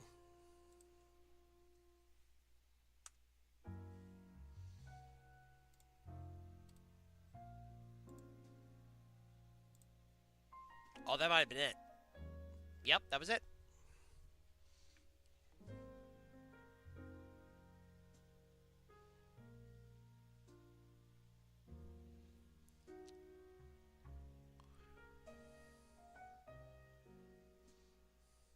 Now, the other question, right? Well, let's actually drag these pencils. Now, I might as well, since we shifted everything. Let's see if we get Bree's body level here.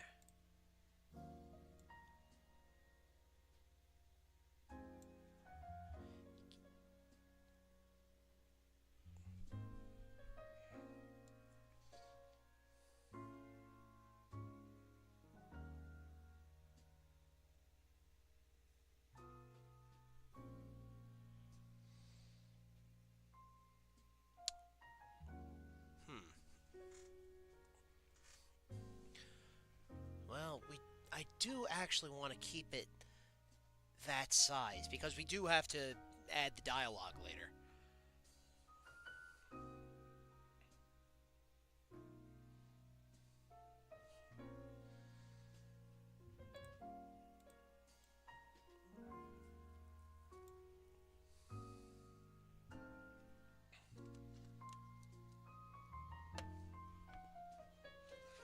I fucking made tea. It's cold. I took too long to drink it.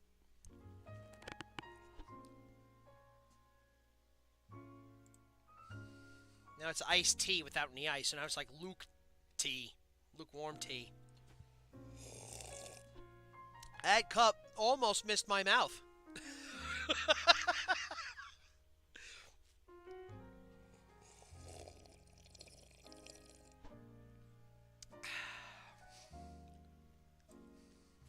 Okay.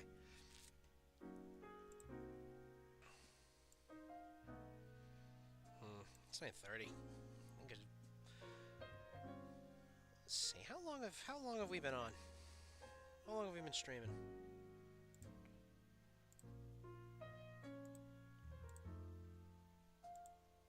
Oh, not long at all. Hell yeah, let's keep going.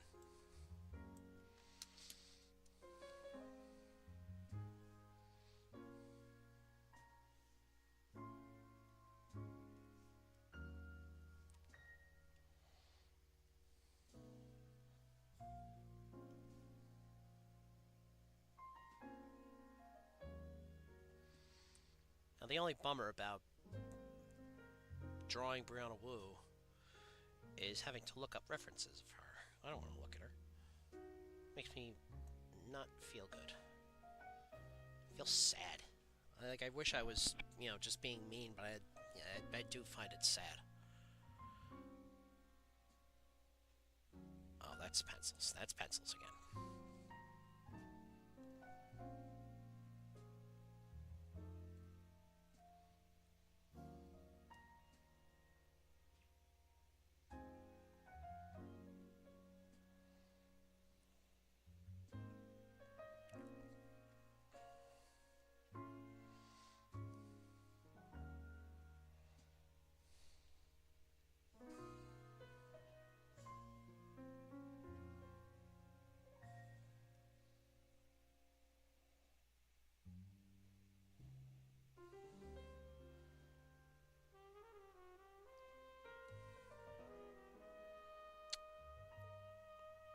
Shoulders a little slender.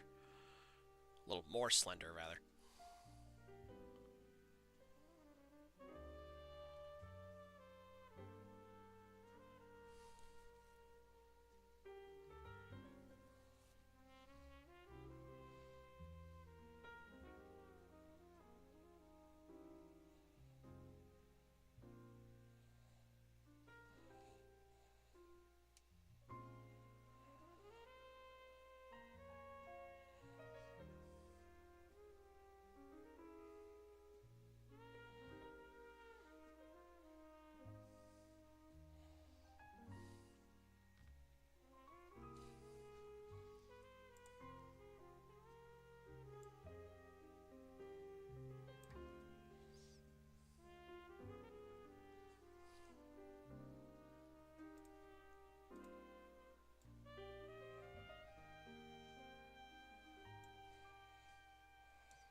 I was just drawing with the...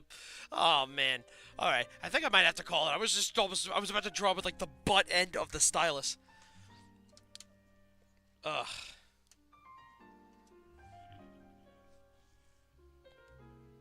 Oh, golly. Yeah, we've been on for 4 hours right now. I'm a little tired. Alrighty. That was a nice little work sesh. I might be on a little later tonight if you want, if anybody's down for a ASMR drawing stream. I'll probably be on a little later. Or not. I don't know. If I'll probably be on later or tomorrow. Because I'm starting to fade a little bit. But I'm not entirely sure what to do next. Draw for 4 hours. I think it's time to take a little break. Well, gang, I'm gonna wrap it up here. I will see you guys either later or tomorrow. You'll find out. Bye now.